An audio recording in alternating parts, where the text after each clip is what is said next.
Me show has become, alongside so many others in this incredible. Chuck was one of the people who helped build what the Don't Unfriend Me show has become, alongside so many others in this incredible community. His generosity, encouragement, and belief in our mission helped turn an idea into something much bigger. While Chuck may no longer be with us, his impact remains. Every broadcast from this studio stands as a reminder of a man who gave selflessly and made a difference. His legacy will live on through the show and through the countless lives he touched. God bless and keep him. Until Valhalla, my friend. Bigger, better, faster, more. It all started with just a vote, a single choice in a sea of millions. And suddenly, people we loved vanished. Godparents to our children, lifelong friends, all gone with just a click, with a comment, with silence. That's when the seed was planted. Don't Unfriend Me wasn't just a name, it was a... I want to apologize to everybody for the delay. We got it all smoothed out. Technical problem we had. We have special guests on tonight. We got it all ironed out, and we will probably run a little bit late to make up for it. So we'll get through this, and we'll be right there, folks. Thanks. Plea, a line in the sand, a refusal to let politics tear apart what humanity once held so sacred. We didn't set out to build a movement. We set out to tell the truth, even when it hurt. Long hours, lost sleep, more setbacks than anyone will ever see. There were days it felt like we were shouting into the void, but we kept showing up. Not for clicks, not for clout, but because this matters. We pushed through the doubt, the algorithm throttling, the shadow bans, the isolation, the nights we sat at the mic with empty inboxes and broken spirits, and still, we stayed. We persevered because we knew there was something here worth fighting for. For years, thousands of hours, laughter, heartache, raw conversations with real people, and now it all leads to this. One night, one room, one moment. We can agree, we can disagree. You can love me, or you can hate me. Just don't unfriend me.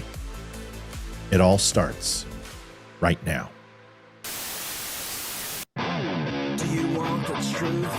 Are you tired of being so confused?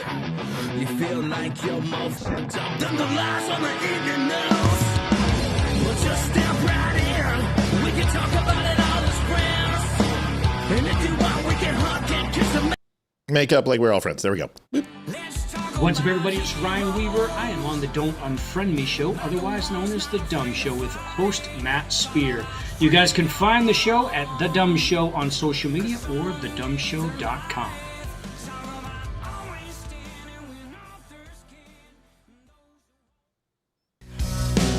Yeah, back to the good old days, back when liberty was safe, back when everybody stood together and we believed it would last forever. Back to shaking hands. Back to you guys, please go to thedumbshow.com/Weaver and download I Want to Go Back. We're going to be having it on July 2nd. You're going to love that song. Trust me, it's amazing. You guys know my family has followed Dennis Prager and PragerU for a long time, and now more than ever, Dennis needs our prayers and our thoughts as he goes through his most difficult struggle. We've watched him for years with friends and shared him on the show, the culture, the principles that made America what it is today. And recently, Olivia started using PragerU Kids with some of the children she works with as a nanny, and it's been amazing to see how quickly kids connect with it. And that's why I wanted to mention their new series, America's Favorite Music Show. It teaches American history and heritage through music and storytelling, which is really a natural way for kids to learn and remember things today. In a world where so much educational content seems focused on really tearing things down, it's refreshing to find something that helps kids understand where they came from, what our nation stands for, and the values that help build it. If you've enjoyed PragerU over the years, as I have, take a look and see what they're doing for younger kids. I think you'll be pleasantly surprised. Thanks for listening, and get the link down below. Adjusting transmitter output. This is the Don't Unfriend Me Show with your hosts, Matt, Leroy, Amy, and Olivia. Geopolitics, military analysis, and election coverage. Coming to you live on all major social media channels at The Dumb Show. Honest, direct, unfiltered. We can agree, we can disagree. Just don't unfriend me. What's going on, everybody? We don't have a lot of time. June 30th, Dan Nunn, Damani Felder. July 3rd, July 8th, Tim Brown. Garrett Saldano on the 14th. 21st is Lisa Regina. And Barry Morgenstein on July 24th. $300 is up on the board. Dan Nunn is in the house. So is Leroy. He is back better than ever. Let's rock and roll. I forgot to change this window. That's not good. I forgot to change this window. That's not good. Hold on, we're going to go back. Gotta go back and do this again. This reminds me of Ryan Weaver's I Want to Go Back song, folks, which comes out July 2nd. And this was a segue. I meant to do this. This was completely planned and ordained. And, I missed it again. Hold on, almost done. Almost done. Live production is the best, brother. Dude, I swear to God, if somebody was here for pre-show, we would have had this thing nailed. I'm just kidding. Just a little humor. One more time. Make sure it looks good. It does. Go back here. And now we got to splice and cut. And 1 and 2. God, I love Ecamm. All right. And we're going to get everybody here. Ladies and gentlemen, with no further ado, it is our good friend Dan Nunn, who is in the house. He's right here. Dan, say hello to everybody as soon as I get you in the window. And stop popping the window. There it is. Son of a bitch. I'm here. Look at me. God, bless America. I was going to duck down below. There it is. I'm getting there. It is. Right. There it is. And everybody's in. Leroy's a little I'm kind of tall. Well, hold on a second. I got to adjust you. This is why we do it in pre-show, buddy. Let's see. Let's get Leroy. I was here, but I couldn't connect. That's not my fault. I was here in time. All right, get comfortable so I can get you in the right spot. Okay. That looks pretty good, and get you right there. All right. Welcome to the Don't Unfriend Me Show. Matt Spear, Leroy Brown, and Jenkins, and Fred, and Bob, and everybody else, and then Dan Nunn. Dan, everybody, meet Dan Nunn if you haven't met him before. Dan, tell everyone about you and who the hell you are. I think I'm contagious because I started my show like 25 minutes late today because of technical issues. And I think I carried that over to your show. And I'm sorry about that, man. It's just, I rub off on people, not in a weird way. Seems like there's a common element there. Yeah. Yeah. I'm definitely going to start blaming you for sure. How's the back, dude? We know the last time we spoke, you were going out on some back surgery, and want to hear how you're doing and how that journey's going for you. I'm close to 4 months into my recovery, and it's been brutal, man. I was, this is my second back surgery I've had in my life. I had one like 5 years ago. That one was bad. This one is extra bad, and I'm still recovering. It's been tough, man. I'm still probably only 70%, maybe even 60%. The pain though is gone, so that's good. That's good. I'm just slow. How was the oxy and the hydro fight going? Are we stepping down at this point? Oh yeah. I mean, dude, at my peak, I mean, check this out. I was doing 6 milligrams of Dilaudid every 3 hours, on top of 30 milligrams of morphine extended release. Yep. And of course, and then all the nerve blockers and everything. I was out of it for like 4 months. I didn't know. Yep. I was out of my mind. And now I'm down to just 2 milligrams every 8 hours. That's it. That's good. That's not bad at all. And the step down process, I mean, you're still going to go with withdrawals that absolutely suck, but it is what it is. There was this great article that I was going to bring to this show, and you're not the only one with some difficulties on technology, but I guess there was a study that was done, and this wasn't approved FDA study, and it essentially was a medical experiment. And what they did is they sent ultrasonic frequencies into certain receptors in the brain to a person who is addicted to opioids and Percodan, Dilaudid, and everything else, and just constantly cycling through, and trying to stop the drugs with replacement ones that just do the same exact thing. And he did this for 20 minutes, And supposedly, according to the medical report, is that this guy had zero with withdrawals from cravings. He had no cravings. So I was like, as a person who is an opioid addict, there's no way. Like, that's impossible. Because even if your mental dependency or habitual nature is clean, you're still going to have physical withdrawals, and your body is going to go through an absolute smorgasbord of pain coming off that stuff. So I researched further, and I said, listen, I want to have you on my show. I'd like to talk about this. This is medical breakthrough. Matt Walsh had it up on his show. And I said, I have one question. What replacement drug did you give him? And of course they did. So they gave him, whatever. So there was still something else. Of course. So there's step downs from opioids. I don't remember the name of it. Leroy, you may know. No, it's not that I knew that, but having just had what I had done to me, they put me on Oxy, and I had more than enough to carry me through for like 2.5, 3 weeks. Well, when we were on our cruise was when I ran out. And just so happens that I was sharing the smoking deck one day with a guy who was he dealt with addiction in the VA system. Like it was a match made in heaven. We got to talking. He goes, something that we have always done. He goes, I'm not sure science has an explanation yet, but when you come across somebody who has an addiction like that, one of the first things that they should start doing anyway, apparently, is like very sour candy, like Sour Patch Kids kind of thing. For whatever reason, that takes the edge off immediately. Interesting. Yeah, Never it's heard that. Now Trax one and then methadone. So obviously there's others that will help you. And I'm like, when they had my withdrawals, they're like, well, we'll put you on methadone. And I'm like, well, how does that, like, well, you take this and it's like, I get addicted to one thing and then you jump to another. But either way, man, I'm glad you're stepping down. And then the jump is the worst. I mean, you just got to make that jump and then go to zero, and then your body's going to get we're getting close. I'm working with a pain management clinic that is managing all this stuff for me. And we're getting there. I did, it was like 3 or 4 days ago. I forgot to take my morning meds. And so like completely forgot and I was having a bad morning. I'm like, man, why am I hurting so much?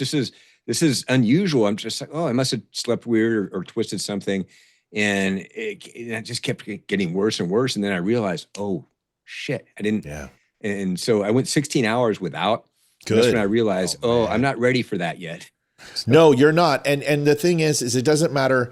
The thing that people don't understand is that even if your jump point is 2 milligrams and you were taking 40 a day, or in my case, 450 milligrams of Oxy, or hydro, and then I was taking 120 slow release CR of Oxy, and then I was taking sleep Ambien and Valium and a whole bunch of other stuff. So as I stepped down, and then my jump off point was pretty much around 10 milligrams a day, and your body just immediately, when you don't have it anymore, it holds off the withdrawal symptoms, and it holds it off, and it holds it off, and then you jump, and it hurts, and it's going to hurt, Dan. It's going to hurt, but you're going to be fine. The pain is, it's going to happen. It's going to happen. Yeah, but you're going to be great. Well, good. Welcome to the show. We got a lot to do. Folks, if you have not had a chance to go to thedumbshow.com, I wanted to just do one other thing, and Ethan is going to put the link up real quick. Is we always try to talk about stuff that we do for the show, like shirts and coffee and all that type of stuff. But there is a really cool shirt that I wanted to show you, and I figured I would put it up real quick. This is the 1776 Patriot V-neck. Long sleeve, short sleeve, comes with them all. I think this is probably one of our best looking shirts. We got this designed today. I've seen several people knock this off, and I didn't like them knocking it off. So I tried to do something different that just looks better than the things that I've seen out there. So our other 250 shirt. Here's the next one. This is the back of it. And because it's a front, back, and a sleeve shirt, you're going to understand is that it's going to be a little bit more expensive because of the print.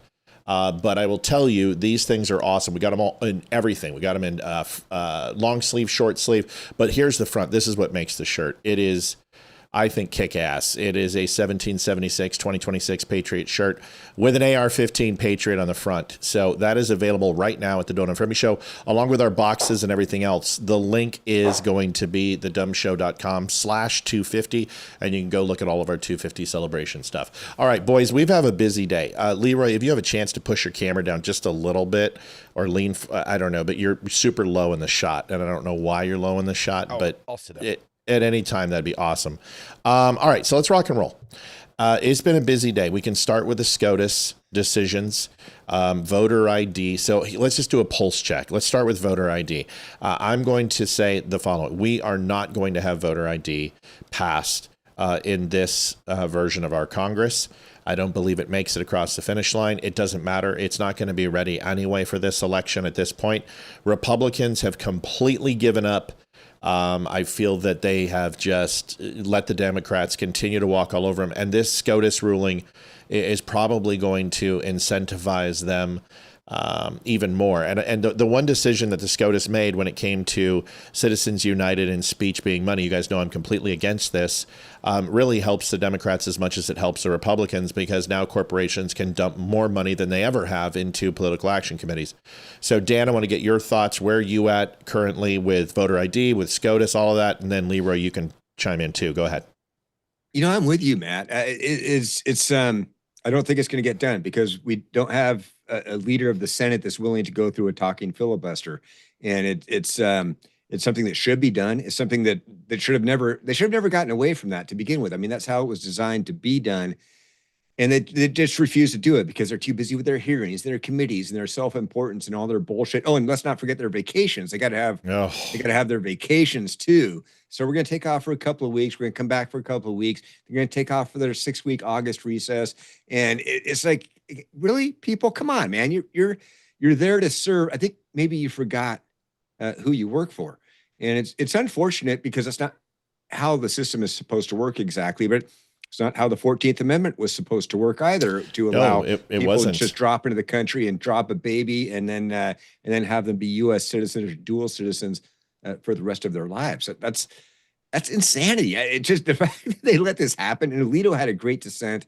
Yeah. You know, they can only get so brazen on it. I get it. They're trying to be, you know, we're the Supreme Court justices and all of that, but it's the law of the land. Homan came out with a bold statement. You know, and the DOJ did as well. They're going to go after the birth tourism. They're going to double down, quadruple down, said Homan, on going after those sorts of things. So, there is more than one way to skin a cat. Kavanaugh alluded to the fact that, you know, Congress could make changes to the jurisdiction portion of the 14th. And so they could put exclusions in there on what's included and what's not. But again, that, to your point that you just said, is that's not going to happen with this Congress. Well, the good news is like the ghost of Harry Reid is speaking to me. I found a clip, an old clip on C-SPAN where the Democrats actually played this game. And remember, if you take a look at immigration and you take a look during the Reagan presidency, Reagan was absolutely pro-immigration because most of them voted conservative. But Harry Reid has a very interesting point, and we could kind of dust off this old policy and possibly use it anew. We'll show that in just a little bit. Leroy, your thoughts on where you're at as well. In terms of the birthright citizenship thing, I kind of saw this one coming down the road, and it was, I'm going to be honest with you, I did not think this was going to go our way to begin with. Me neither. Same. But when Trump wrote that executive order, which was 14160, for anybody who's interested, the idea behind it was that there's always been that second part of the amendment that says subject to the jurisdiction of the United States upon birth. And it's hard to balance that when your parents just got done breaking USC code 1325, improper entry of an alien. Right. So it's a lot to kind of balance when you're like, well, look, your parents just did this, but welcome aboard. I don't know, man. Like, I don't think this fight is done yet. The Supreme Court has been wrestling with this for a very long time. For anybody who's interested, some of the key courts, some of the key cases in the past have been John Elk of 1924 and Wong-Kim arc of 1898. So Correct. the Supreme Court has been hammering down this for a very long time. I just don't see this getting resolved in a friendly manner anytime soon. The Wong case is interesting because if you look at that when they did precedent in their arguments, you didn't have them reference the Wong case a lot. And it's interesting because if you look at the overall argumentation when it came to Roe v. Wade, they used the 14th Amendment, attached it to 14th Amendment under the right of privacy. But if you look at the Patriot Act, you look at any type of internet laws, you look at any type of going through mail or garbage or any type of surveillance or wiretaps, every Privacy Act bill that's been since Roe v. Wade, since 1967 all the way till 2026, not one of them have attached themselves to that Wong case or the 14th Amendment. So it's interesting that they use that for Roe v. Wade.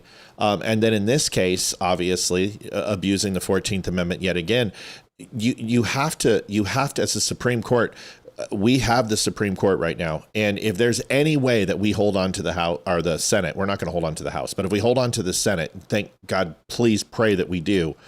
There will be an opportunity for us to possibly put 2 more judges on the bench, and then they need to go after the 14th Amendment. It needs to become much more specific. It is way too broad. It's almost to the point of enumerated powers for the president. It's almost like enumerated power. I mean, it's implied powers. I mean, the 14th is so broad.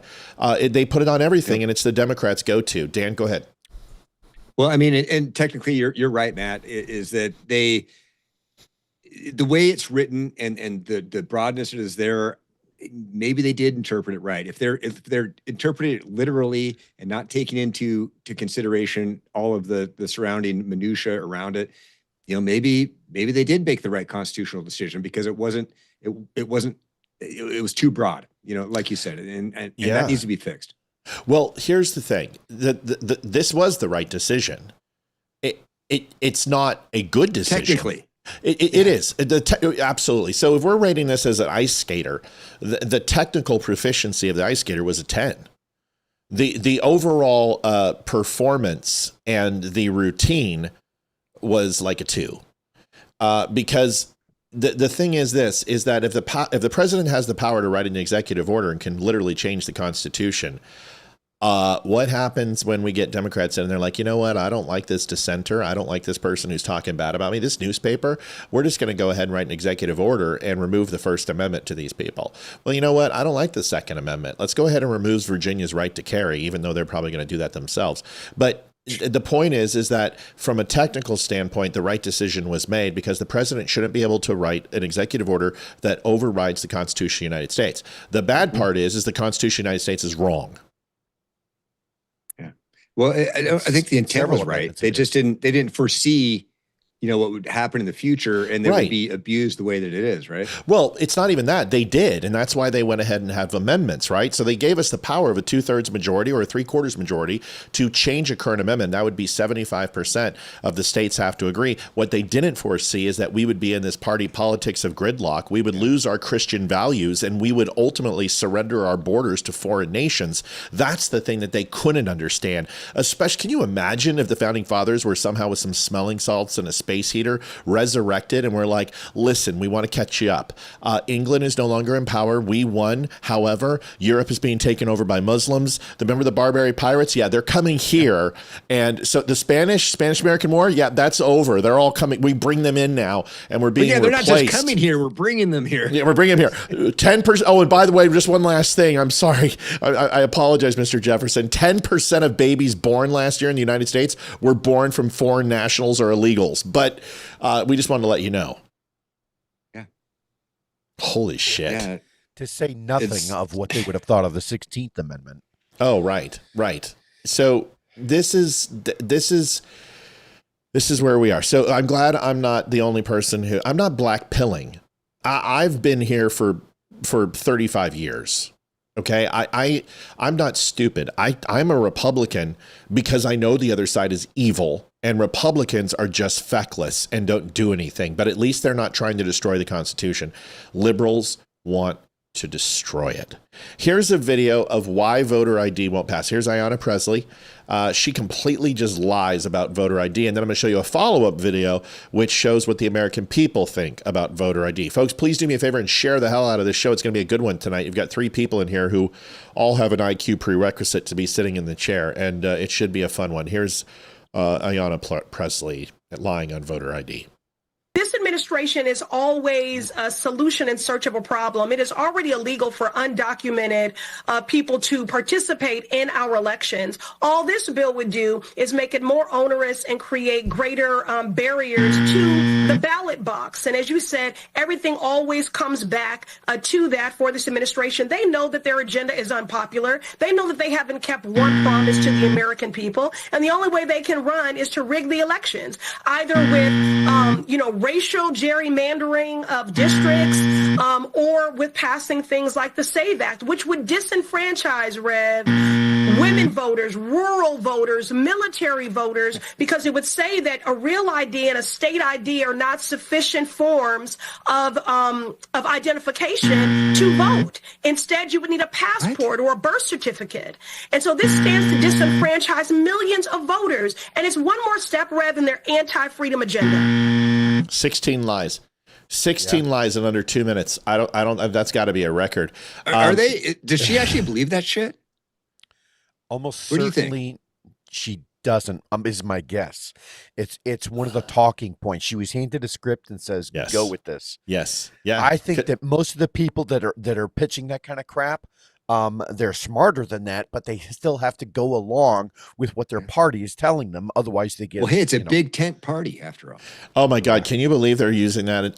Did I not call this shit? I mean, no, Leroy knows, and my viewers know. I told you Democrats are going to shift from the left. They are going to stop talking about LGBTQ. They're going to stop talking about trans, and they're going to stop talking about defunding police, and they are going to move towards family values. This is the beginning, the big tent party. Holy shit, where have we heard this before? So they are literally shifting, and they're using Trump's playbook to remember the grand old times, the grand old party of Democrats.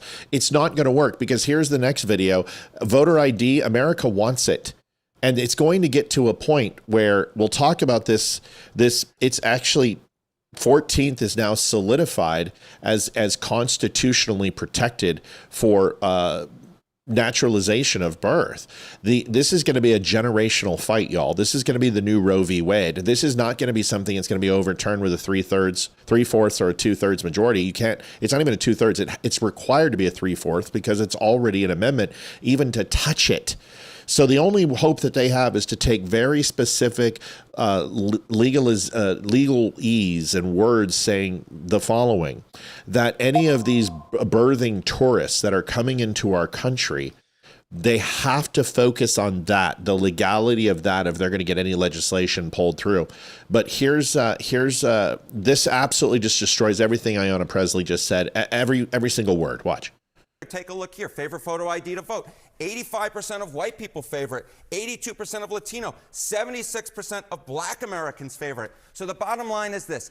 Voter ID is not controversial in this country. A photo ID to vote is not controversial in this country. It is not controversial by party, and it is not controversial by race. The vast majority of Americans agree with Nicki Minaj that, in fact, you should have a photo ID to be able to vote. So something pretty simple.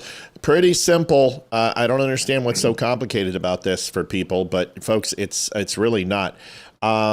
Listen, we've talked enough about it. I know we're going to talk about it more. This isn't, we're not ending with that. We're going to go back into this and talk about the constitutionality of this, talk about what they can do, touch on all three things, the acceptance of accepting ballots after election date if they're postmarked.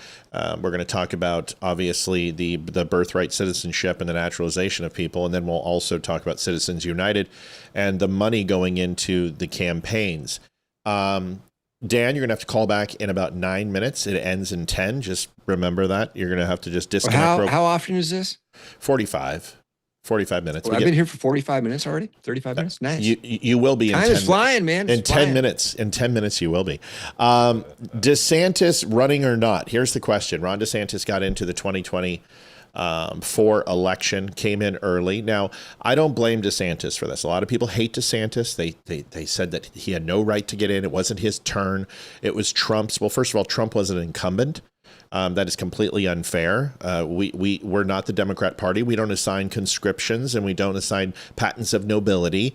Ron DeSantis had every opportunity and should have ran if he wanted to. So did Nikki Haley and others.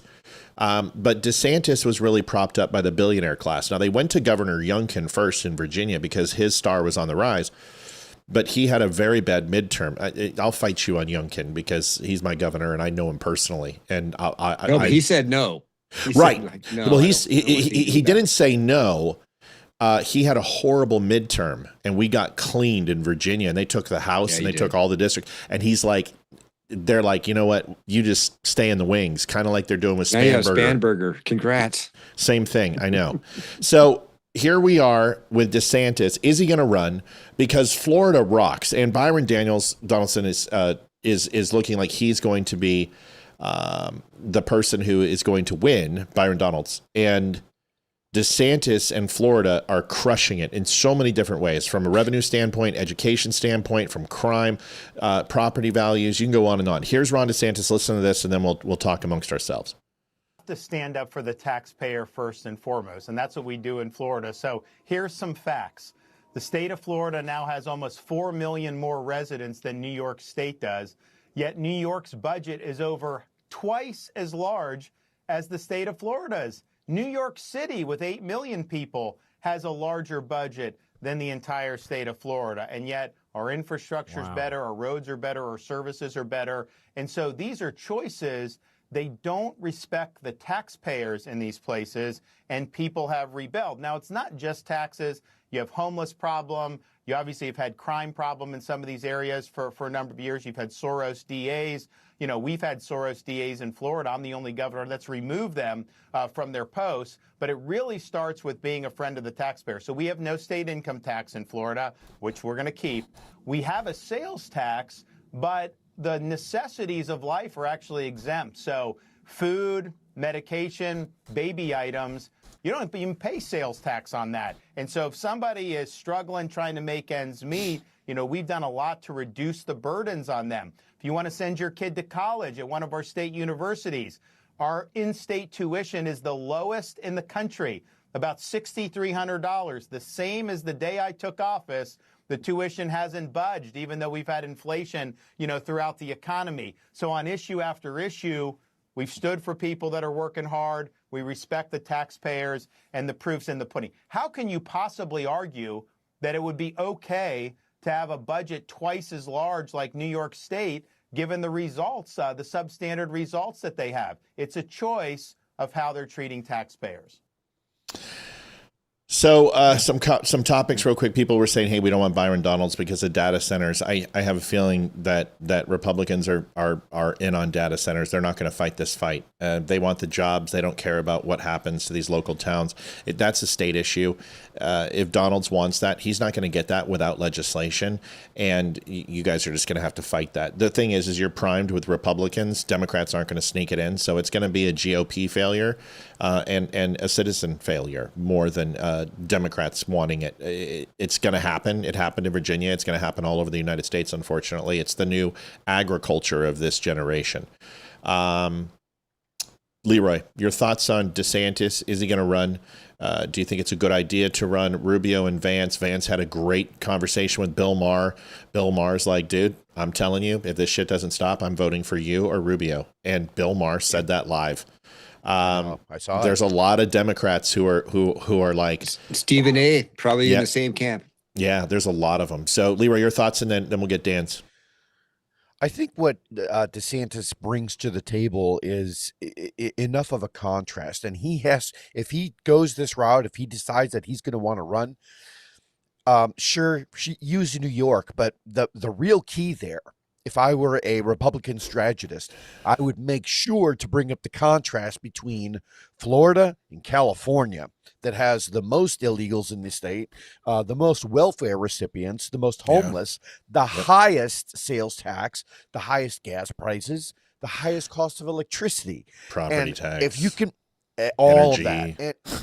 And by contrasting those two, it really starts to peel back the layers of the onion between what the far left and the far right are really bringing to the table. Yeah. Do you think, Dan, do you think that DeSantis, or do you think Newsom is going to be able to combat California's epic and abysmal failures? Because, I mean, it's last in everything. They're not. They don't want to. They don't want Newsom. They're going to want somebody from the DSA or somebody of that bent. I think that that's the new direction of their party. I think that they're going to try to grasp that momentum. And they're let's be honest. You know, they are talking about all the things that people want. Well, a lot of things that Trump ran on in 2024, actually, affordability and, you know, the housing and all of this. This is what they're promising, but we all know that the socialist promises are completely empty. As far as DeSantis goes, the sales tax, great, you need that, and it's a tourism state, so they're getting funded a lot by tourism, and they just signed for the 4th year in a row a budget that's lower than the previous year. That is they're a surplus. I don't know. They're in a surplus. Has any state ever done that? Like yes, lowered their budget yes, for like 4 years in a row? Wyoming, but it's a state under 700,000 people. Yeah. It's a small little It's state. like there's more cows in Wyoming than people. Right. And Florida is just he's a great governor. If he does decide to run, he needs his campaign was abysmal. The way they went about it, the way they coached him, the way they put everything there, it was horrible. It was horrible. And then he was going up against Trump. I mean, that's kind of hard to beat. Yeah, and we understood what he was there. States that have done it before, this is exactly what I just said. Listen, it's like I have a crystal ball. Kansas, Nevada, Rhode Island, and Wyoming. So the middle. Okay. Yeah, just small. And not a lot of people, but they might have to build a road. It's like, okay, guys, we're going to need $2 million for a road, and then they don't spend it the next year, and that saves them like 14% of their overall budget. So it's very much like the Potomac two-step they did with COVID. They're like, listen, we saved you $1.4 trillion on our budget. And we're like, wait a second, no, you didn't. You just didn't spend $1.4 trillion that you guys had slated and were approved for. That's not the same thing. You didn't save anything. You just didn't go ahead and cash in on the credit card that you had. So DeSantis, listen, I agree with you with the CSA or the DSA. Sorry, CSA is Confederate Army, but DSA, and I do believe that they are going to push forward and try to stretch it. I don't believe they'll put a presidential nominee outside of California and New York. The DSA is not popular. In fact, they're hated.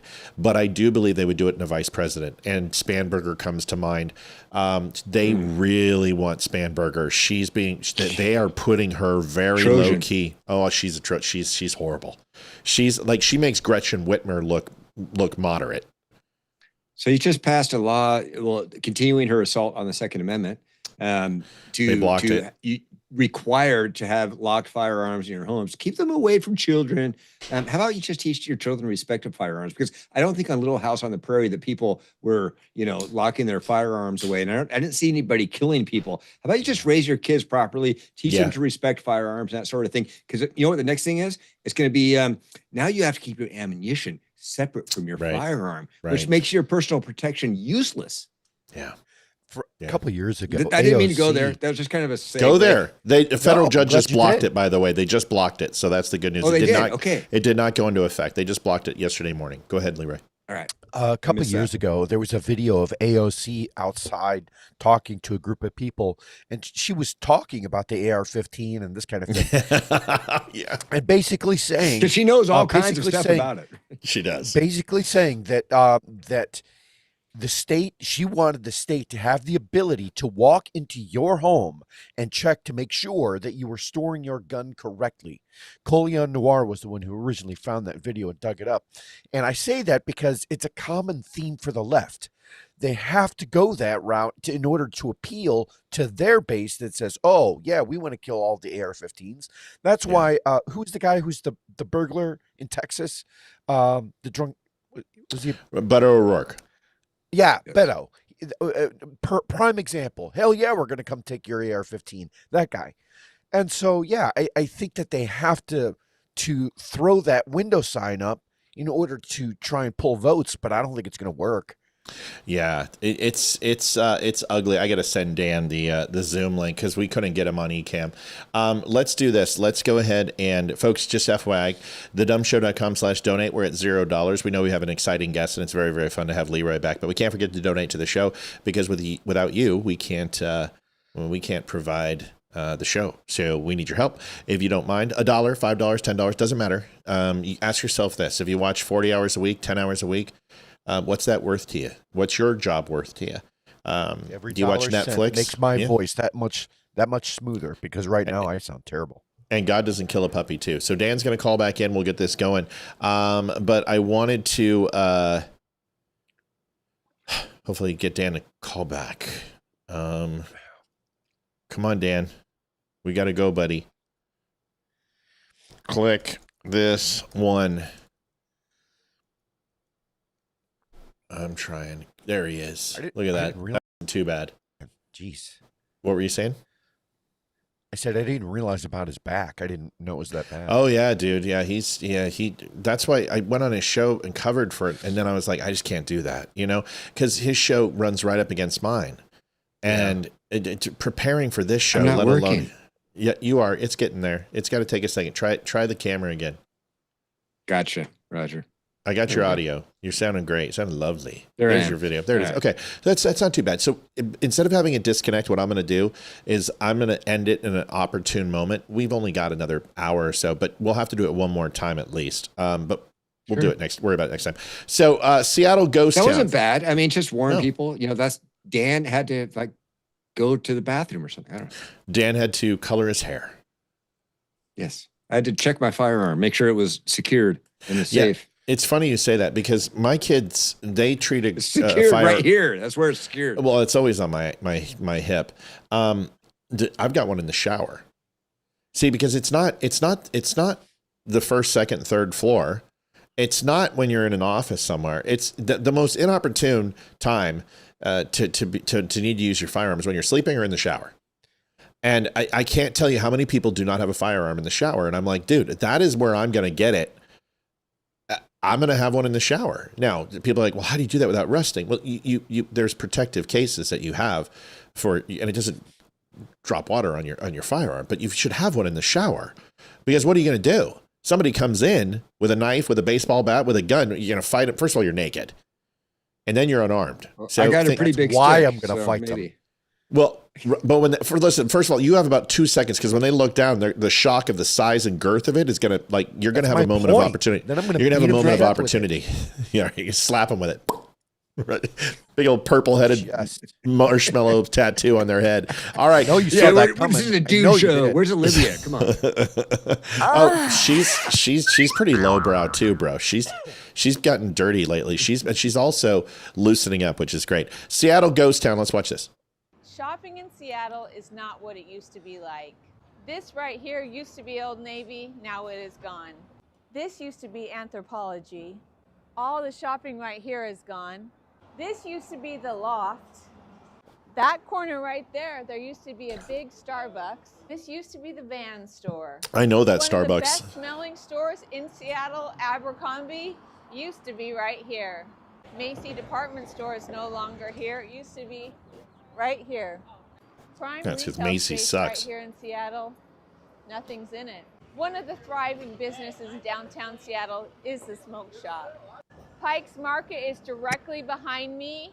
Ross just recently closed 3 months ago. TJ Maxx used to be in that building up above. That's been closed for years. Walgreens is just barely holding on. And probably one of the reasons Walgreens is actually still alive in Seattle is because everything is locked up. And when she says everything is locked up. You can't even get a bag of chips. Can you imagine their margins? It's probably 1.3% revenue growth. And they're like, can we have some overtime? It's Christmas. And they're like, no. In fact, you need to send home people early. Prime real estate for a restaurant. This used to be Hard Rock Cafe. Rocky Mountain Chocolate used to be right here. Oh, such a good place. The Seattle gift store here in Seattle can't even stay open. This used to be Lululemon. This street corner used to be a busy place. Now this whole entire street is empty. Folks, this goes on for 4 minutes. This lady has go ahead. I grew up in Seattle. I mean, I'm a Seattle kid. I was like my entire life was there. From time we moved from Portland when I was 4. So basically I was born and raised in Seattle. And man, we roamed those streets. We were all downtown. We were at the Seattle Center. We did all these things on our bikes, on the metro or whatever. I mean, it was safe. It was relatively speaking. And compared to now, these places, yeah, they're gone. I don't even like going to the city anymore. I hate it. I once in a while I do because my band will get a good gig there. Like we're playing at the Showbox next month. I'm stoked about that. But it's like, but other than that, I have no reason to go there at all. I have no interest in going there at all. So, I mean, Democrat policies, leftist policies, right? Make it illegal for 40 years for owners to, pursue, or police rather, to pursue people who are, stealing essentially from these companies. They've marked everything up for the stores themselves so that they can't make a dollar. It makes no sense for anyone to start a business in far left leaning district. It just doesn't. No. There's no money in it.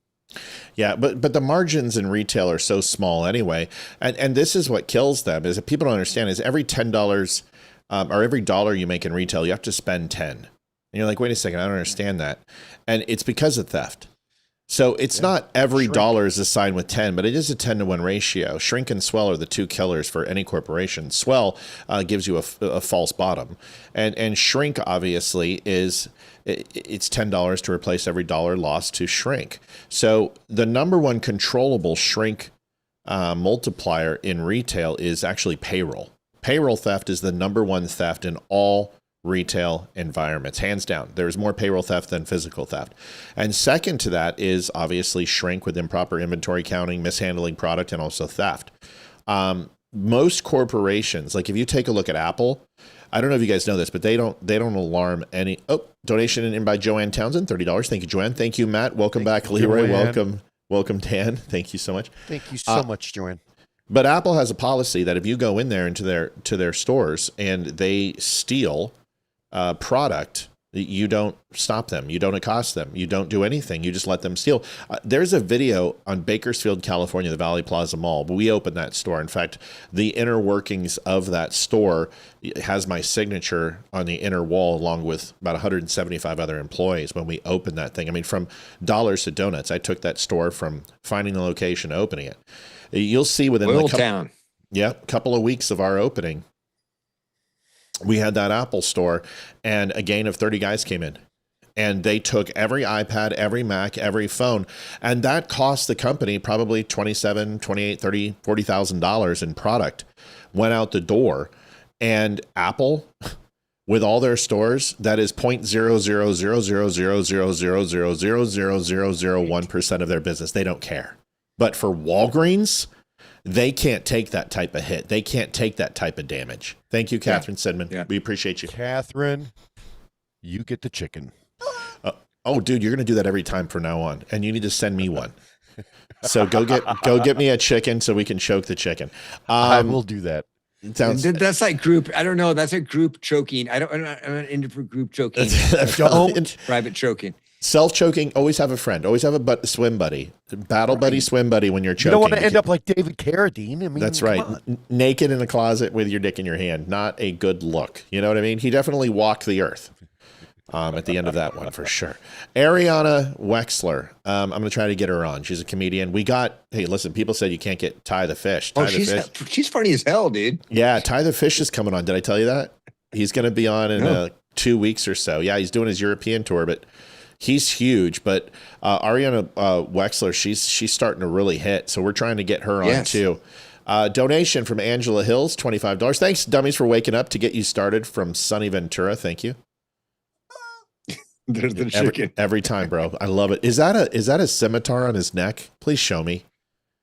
It's a scimitar on his neck with it.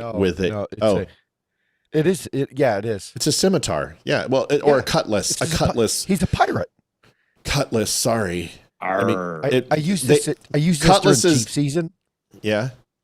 I use this during Chief season when we have everyone at attention. I'm going to start dangling in front of them just... Do you guys know the story of... If they even look like they move, they're going down. Do you guys know the story between the scimitar and the cutlass, why pirates used the cutlass, or a scimitar is what it was. It was basically a shorter scimitar. Do you know why? No. First pirates were Muslims. Oh, that makes sense. Yeah, barbarian pirates. So, but they realized is that steel was especially expensive. And when the pirates went ahead and left and the Muslim pirates went to different areas of waters and territories, they weren't able to go to their homes. So that means they couldn't get Spanish steel anymore.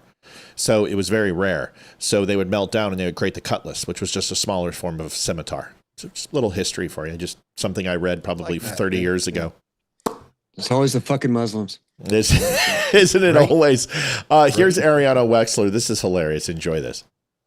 Did you know more Europeans die from heat than Americans die from guns? I'll say... Sandra Casey donating $10. Great show. Glad to see Leroy and Dave Nunn on, and also Mr. Matt. Thank you, everybody. Dan Nunn, but that's okay. What did he say? He said Dave Nunn? That's close enough. At least you got Dave right, dude. You know what I mean? I mean, it's D, close. as long as you get the D. It's just that you got to get the... Everyone needs the D. Okay, here's the rest. Yeah, okay. More Europeans die from the summer than Americans die from an entire year of guns. Also, I told Olivia, I said, if you land her, you understand we're probably going to get a divorce because, like, she's a freaking smoke show. Like, I'm like, Olivia, she's you with the boobs. So, like, I don't know if you putting her in my proximity is a good thing. Whatever, Olivia, shit. Don't pretend Olivia doesn't give as good as she gets. Here's the rest. And it doesn't even get that hot in Europe. Well, not since 1945.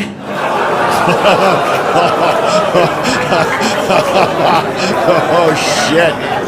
Oh, that's where you guys draw the line, okay? Europeans are arrogant little haters, are little faggots. We saved their asses with guns. We saved them. And now they have the nerve to die from no air conditioning. And immigrants, but no air conditioning. I love seeing these videos. Have you guys seen the videos that are out this week of Europeans who are here for, what's the gay football? The World Cup? They're like falling in love with America. It's amazing. Because they've discovered air conditioning. And Buc-ee's. And they're like, amazing. You know, obviously, like, we don't like violence in America. That goes without saying. But the left can spare me with pretending to care. Did you know that over half the gun homicides in America are black on black? Yes. Yeah. The left loves Planned Parenthood. Oh, that's a stinger. You know, it's funny. She actually took the real stat of black on black crime. It's higher than 50%, but using Planned Parenthood was clever considering that essentially, I'm reading this book, and I don't know if you guys have had a chance to. She's a great comic, by the way. I've been watching her lately. She's ridiculous. Like her already. JD Stillwell donated $20. Thank you, JD. We love you. Have you guys read a book is called The Age of Entitlement? Obviously by Voltaire's Age of Enlightenment, a play on words. Christopher Caldwell wrote this. I will tell you, it literally from 1956 till this day explains why modern day feminism, Roe v. Wade, even just every single leftist policy. I have never, ever read a book where I go, oh my God, I never made that connection before. And guys, I mean, obviously I'm not a stupid human being. I read a lot. This book is fantastic if you haven't read it. But one of the things it talks about is how women were subjected to feminism. It wasn't the other way around. That abortion itself was actually designed to force women out of the home and into the workplace and to remove them from the family values. But when women first got their, first wave of feminism be equal to man in the workplace, what were they dressed like? Well, they were allowed to wear short skirts and scarves and tight shirts and cleavage. And essentially they weren't brought to the same men's level. They were brought in as bosom focused secretaries, and they were used as sex symbols. And a lot of women at that stage were like, this sucks. We want to go back home. And the United States government, focused with the left, removed the taxes that women received for staying home and raising children. The only way they could continue to get those taxes if they left at home and went to work. So women were forced to stay into the workplace to continue to repudiate Western civilization and the nuclear family. Anyway, you got to read this book. It is incredible. But a comic like this, I'm seeing more and more women do this. They're empowered, they're emboldened, they're conservative voices. The question is do you think there is going to be a new focus on Christian Judeo-ethics with conservative families and women standing up to kind of take back the country? Do you feel that this is a male initiative, or women like this and others who are really starting to be dominant voices, like Jillian Michaels is getting huge in the podcast world? Want to get your thoughts. Dan, you go first, then Leroy. Want to get some of your ideas and thoughts on that. Yeah, I did not expect this topic, but that's what this is about, man. Roundtable shit. She, first of all, I love her as a comic. I already said that. I've been watching her. Her clips are all over the place. And she's not the only one. There's a couple of others too that are floating around and really coming forward from a conservative standpoint on some of the same modern day, current topics and events and stuff like that. So, societally, yes, you're exactly right. That bringing women into the workplace, I think initially it was kind of good intention, my thoughts, but then it quickly evolved into, we can destroy the nuclear family and the household and this and that. And I think we were, I know we were a better country when people had their roles and the men could be men and make the bacon, and the women could make the household and make the babies. There's nothing wrong with that. And it's nice to see people coming back to that. And I know my wife believes the same, man. I wish I have not always been able to be the sole breadwinner. I wish I could have always been, but I wasn't, and it's just it is what it is. But we both understand the reality of that. And I think you're 100% on point with that we need to get back to those values. And women like this, like comedy has a way of bringing truth to the front. Oh yeah. In a way that's not offensive, in a way that people can think about when they go home, because they're not all conservatives in her audience.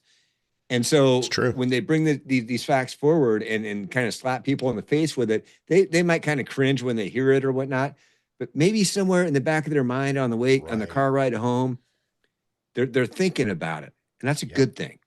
Yeah, Greg Muttley makes also a great point, Dan. Absolutely nailed it. Feminism was employed before the Fed and income tax in order to create the demand for women to be equal, thereby doubling revenue generated for government by women. They actually incentivized women to do this, and not just women being happier, but even African Americans were happier before segregation.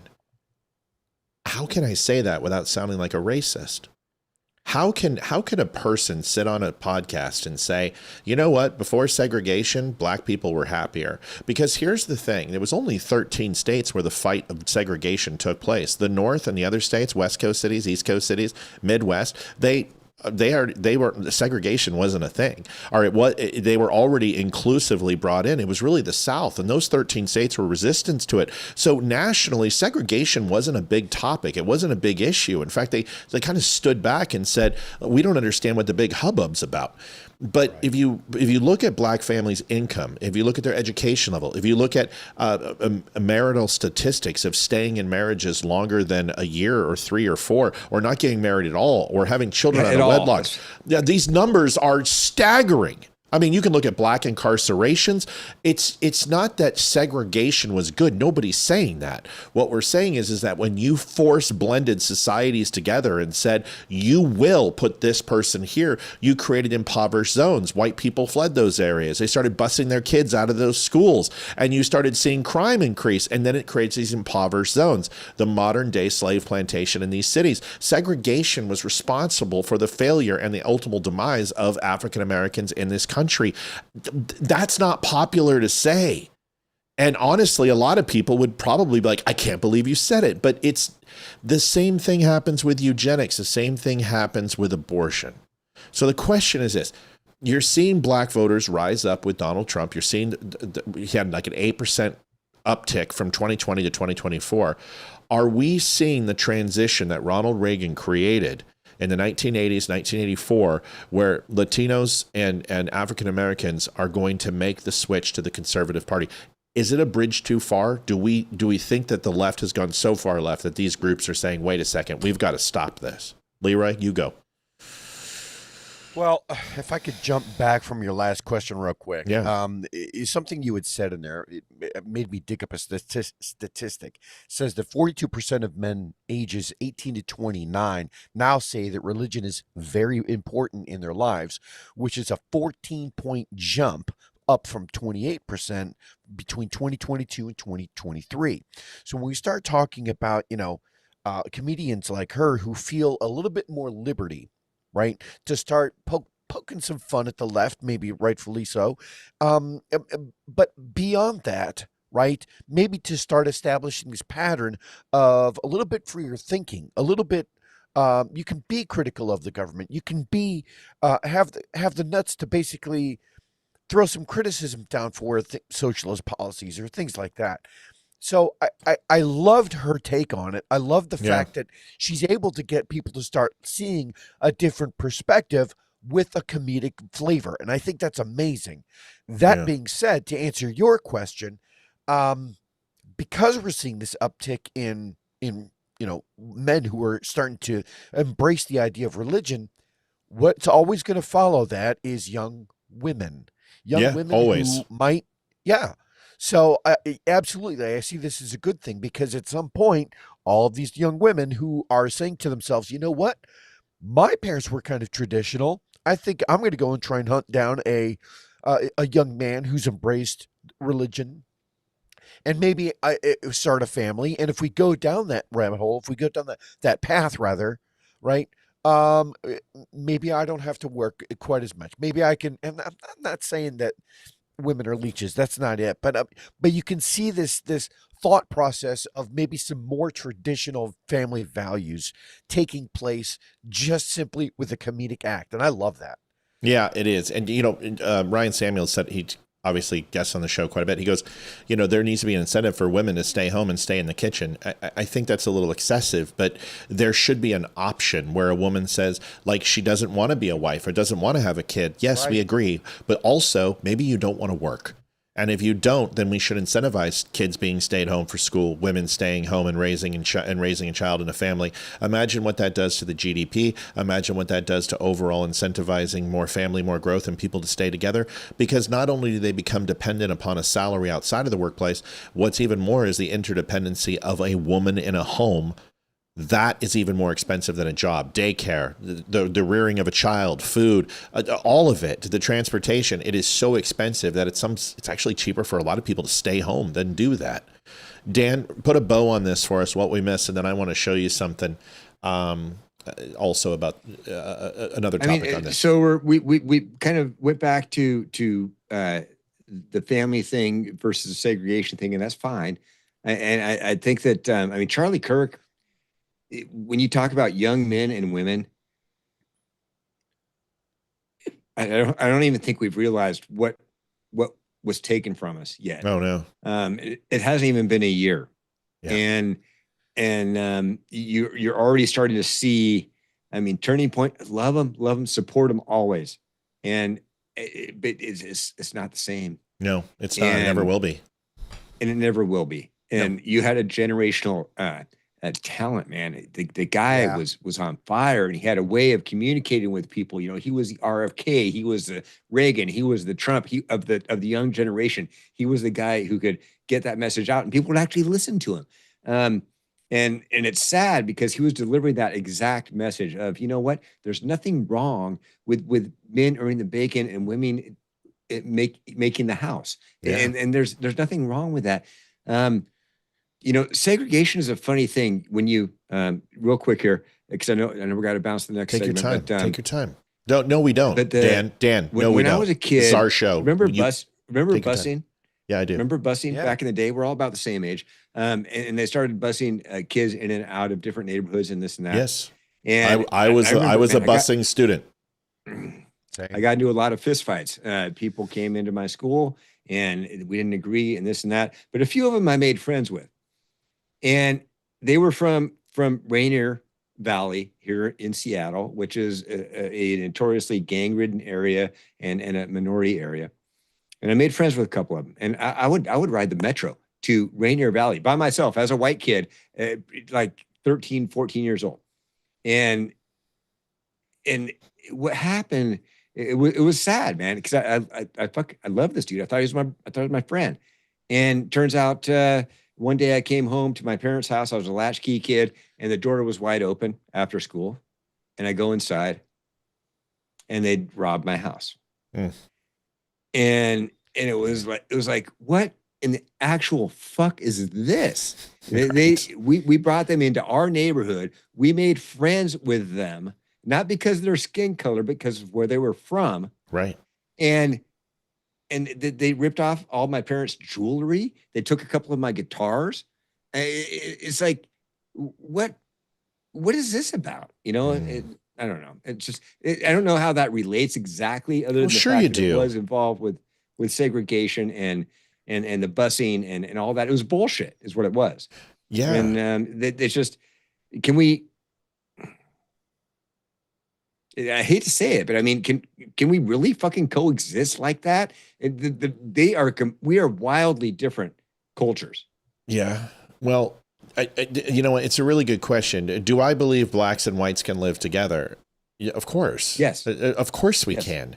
But the mentality has to be correct. That like, here's an example: black people don't rob their own neighborhoods.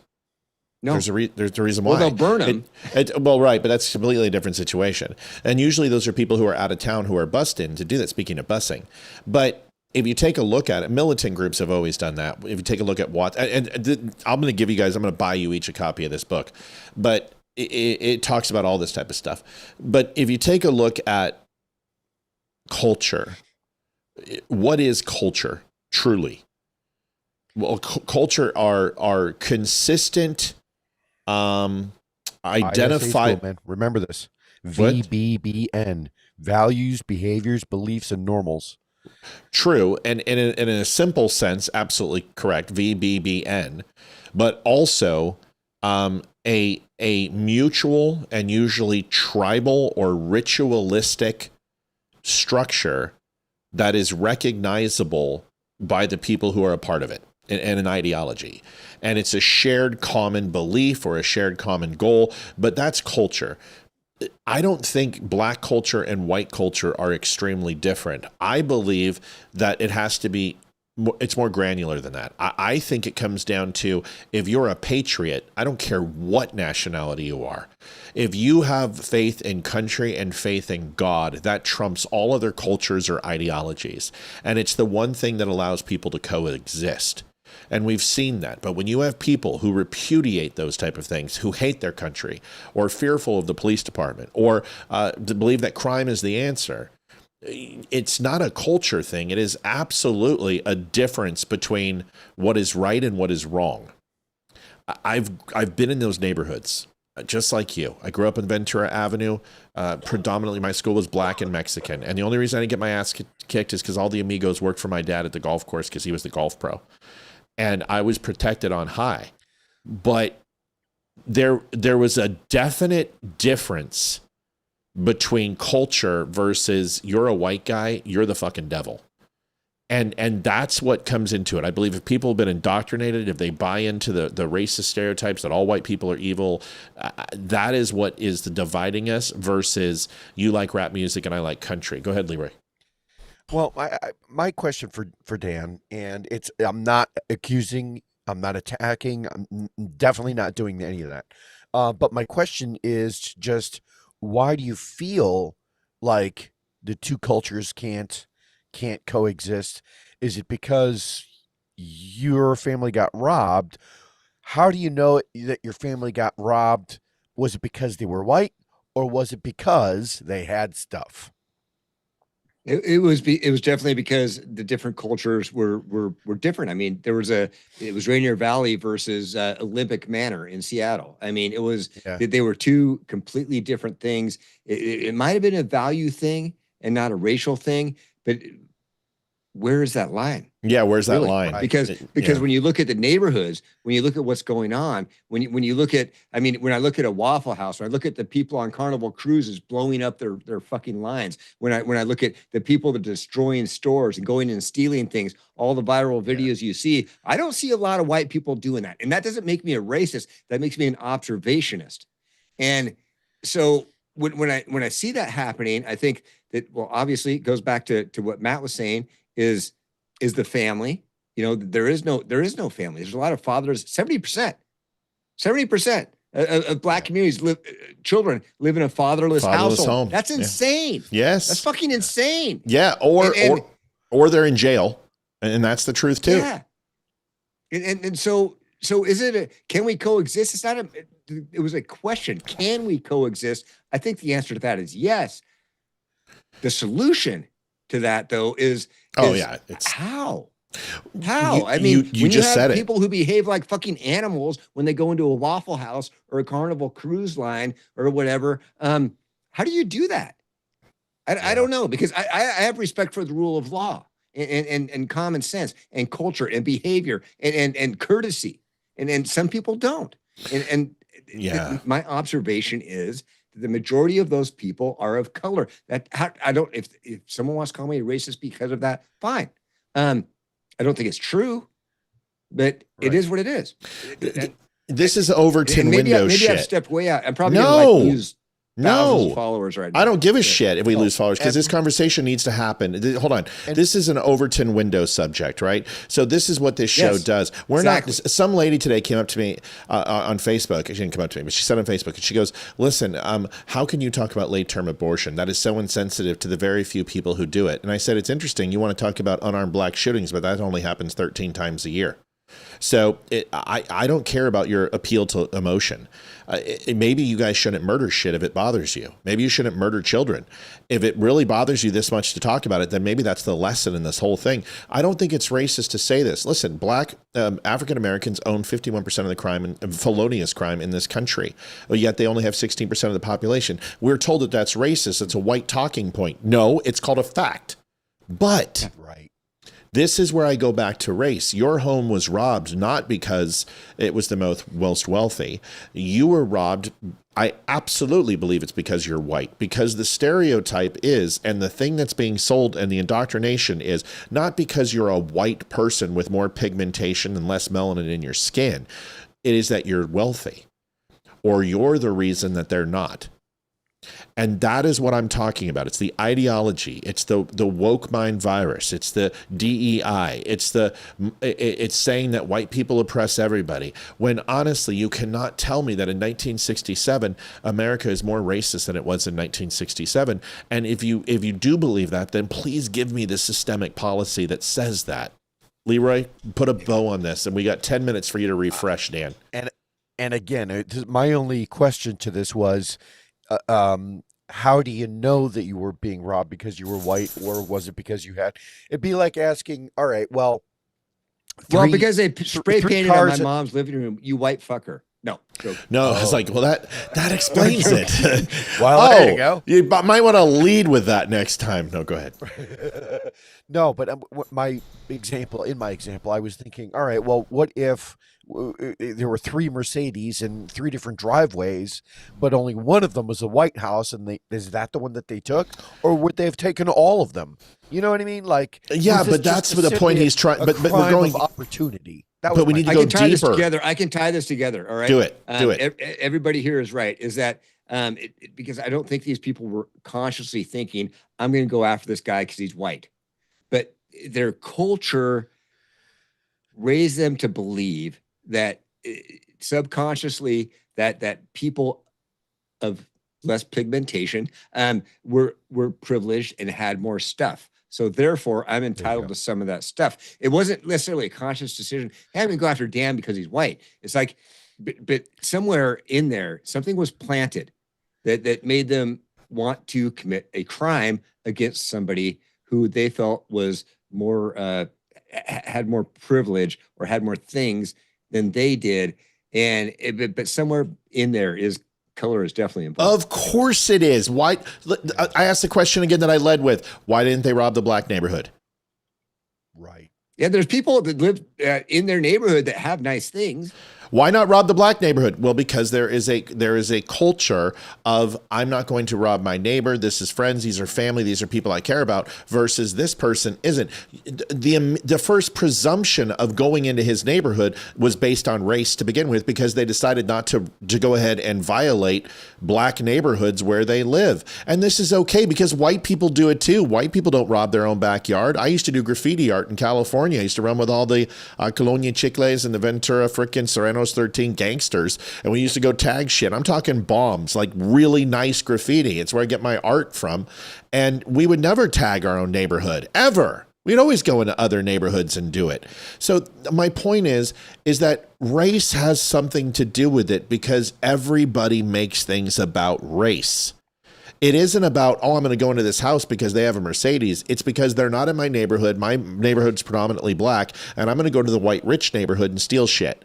That right there is built on race. And the reason why they think that is because of the shit they've been hearing for 400 years, that at some point, absolutely, America was oppressive. America was racist. America destroyed the foundation of African Americans in this country. But that ship has fucking sailed. And the opportunity Obama did that, actually. Yeah, well, all of it. And Al Gore created the internet.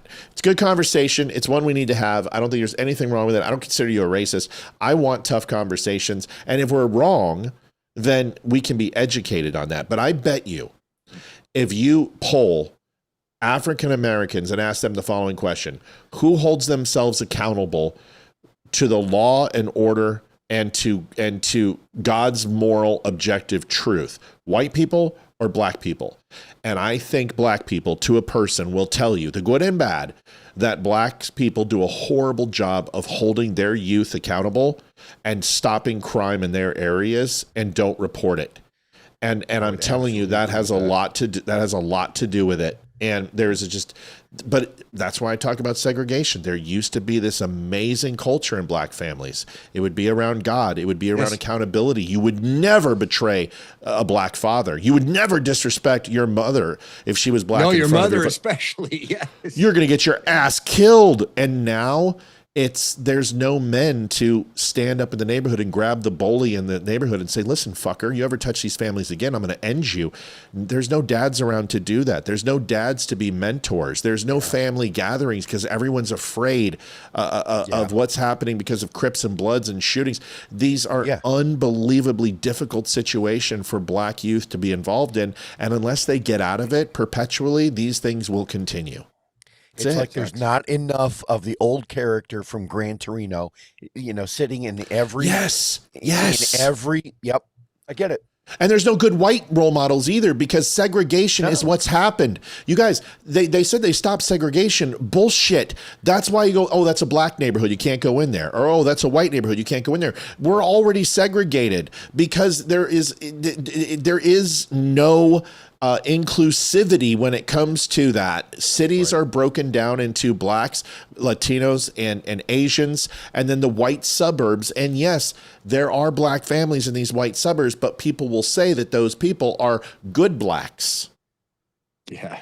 And that's even worse, isn't it?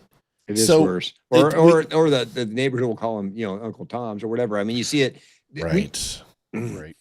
Congressional members are using these sorts of fucking phrases. Yes. People who are leading our country are throwing these things out like they're nothing. Ariana Presley, you just played a clip from her early in the show. Jasmine Crockett, of course, same thing. But then you have, of course, the Byron Donalds and the Wesleys, and you have and they're night and day. I mean, and Jasmine Crockett, this is the worst, man. She knows. Oh, she's horrible. She's educated. I know. She can talk normally, but she chooses to grift instead and spread division. It's I know, so dude. sad. It It's is. really sad, actually. Page right of a Hillary Clinton's playbook, man. I'm telling you. Hot sauce in your purse. Hot sauce in Yep, your bag that's swag. it. All right, Pander. listen. Pander because it works. I love when we do video and stay on topic. I love these type of dial. Like, this is what you need: a cigar and a whiskey, a camera on the outside with a fireplace. Well, yeah, so do we. But my point is that these are the conversations that matter. And the Overton window, we need to smash that thing. We need tough conversations, tough dialogue. We'll talk about that in a second. I need to take a quick break. Dan, jump off. I'm going to send you another link. We're going to do a quick commercial break, and we'll be right back for more Don't Unfriend Me Show. Sounds good. All right, see you in a second.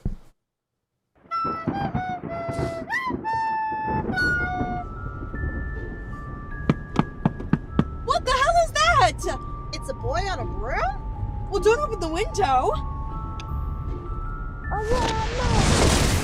Bloody hell! Muggles, I'm sorry for using magic outside of Hogwarts, but I'm in dire need. Have any of you Muggles seen my golden ball? Did you just say he's looking for his gold balls? I think he said golden ball. Right you are. You two are very bright witches. You really are the brightest witch of your age. Did he just call us bitch? It's a Harry Potter movie. You have to keep it PG-13. You know my name? I am Harry Potter. That means you know where it is. No, we haven't seen it. Well, you can buy a new one at the Dumb Show. You get 10% off for using code DUMB10. Bloody brilliant! 10 points to Gryffindor. Did he just call us Griffin whores? If you want to take part in more adventures, you too can donate to The Dumb Show.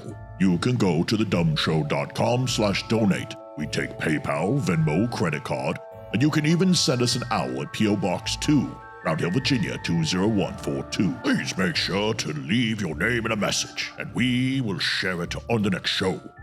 Live weekdays at 7 p.m. Eastern Standard Time. And remember, them Dumbledore sent you too. Okay, seriously? What's a Fumblesaur? Folks, thank you so much for your donations. You help the show stay on air. Leroy and Dan went to a potty break. We are at $130. We're at the end of the month. It's the last night of the month.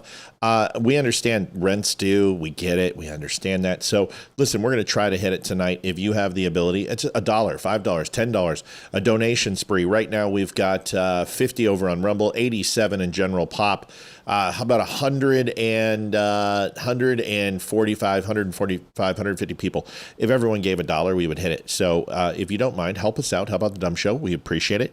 You can go to thedumbshow.com. We take Cash App, Rumble, PayPal, Venmo, and the Cash App. You can do that. You can also send a snail mail check, whatever you want. Food stamps, we take EBT. Whatever else you got. Do me a favor. Help us out. It doesn't take a lot. You might be like, hey, $20. It's not that big of a deal. It is a big deal to us. Let's move on. Good conversation, tough conversations that make you think. I think I'll put a bow on this. I think every single person on this panel cares about whether you're black, whether you're, but they don't give a shit. That's not what we focus on. But you still, just because we don't focus on that doesn't mean you can't call out things that we feel are impacting that relationship, because we've all have to live together. We all have to have some sort of harmonious relationship. And if I was in a white neighborhood and they were peddling methamphetamines, which they were in New Mexico, you damn Skippy, I'm going to call those people out, not because they're white, but because they're dealing methamphetamines in my neighborhood. And if somebody is doing drive-bys or someone's peddling crack or somebody's going ahead and beating up kids, I'm going to call that shit out too. Just because I'm white, I don't give a shit, because I've lived in those neighborhoods. Here's a video. Charlie Kirk, you mentioned it. It's funny. This is the next video.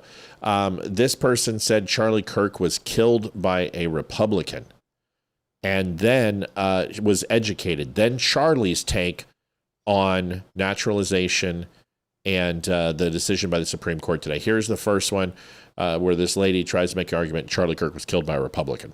If you're talking about Charlie Kirk, the person who killed him had the same political views as him.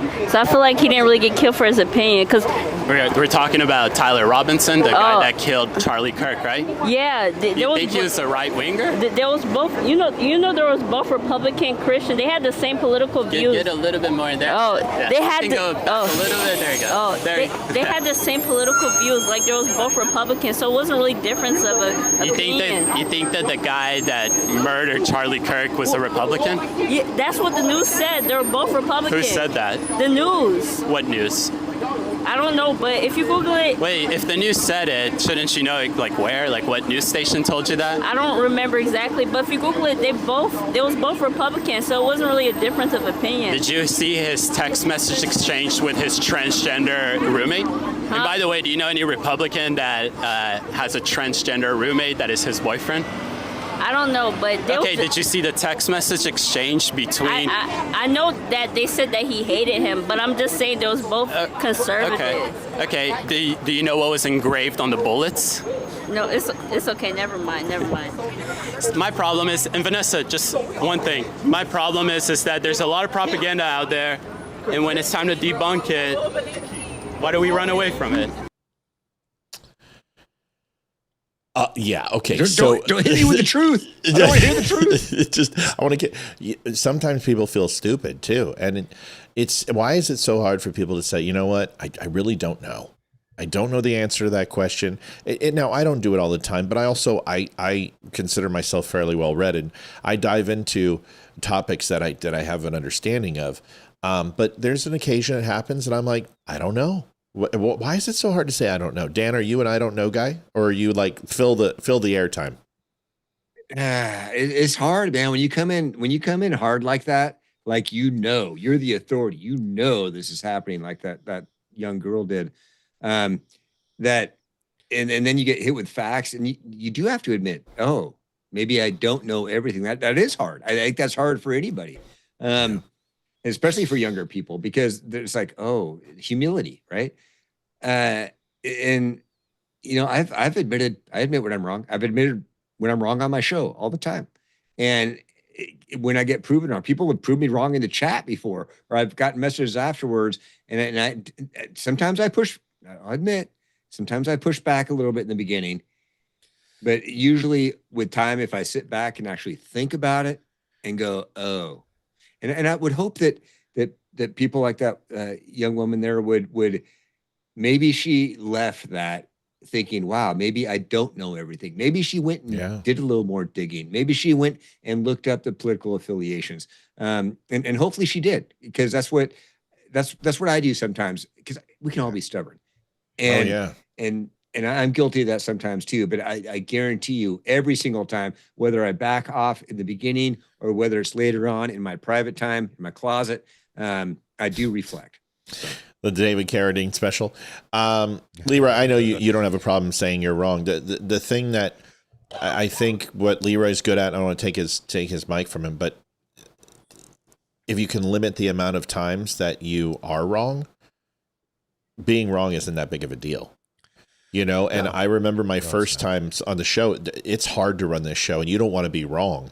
Now, when somebody says, I'm like, oh, okay. Like last night we talked about ICE engines, internal combustion engines, and ethanol 15, U15. And I didn't know anything about it. And we were all learning together.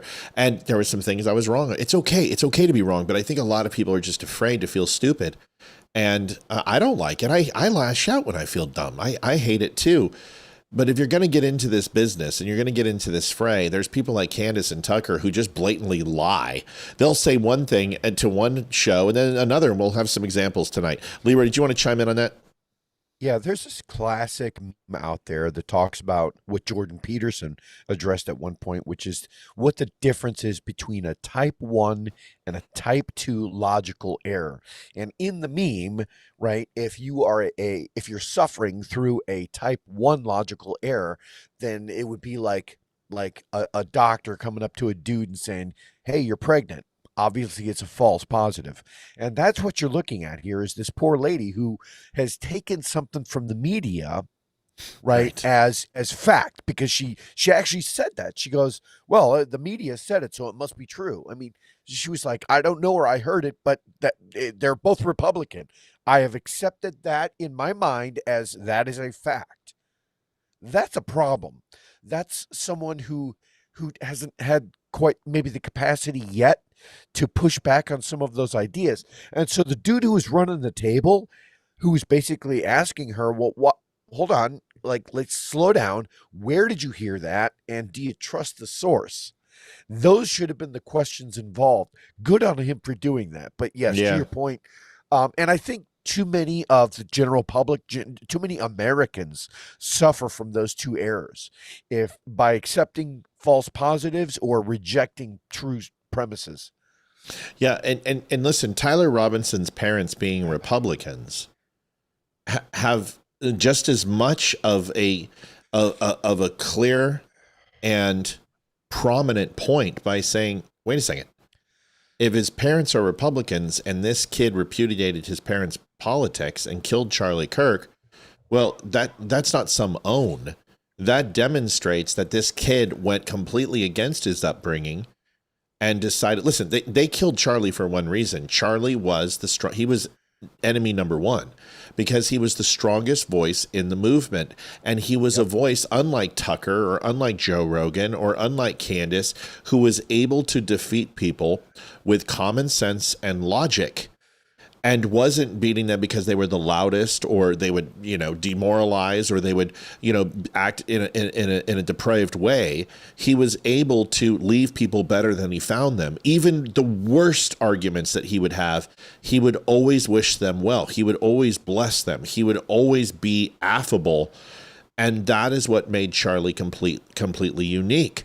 So here's what it comes down to is there is so much division in this country that's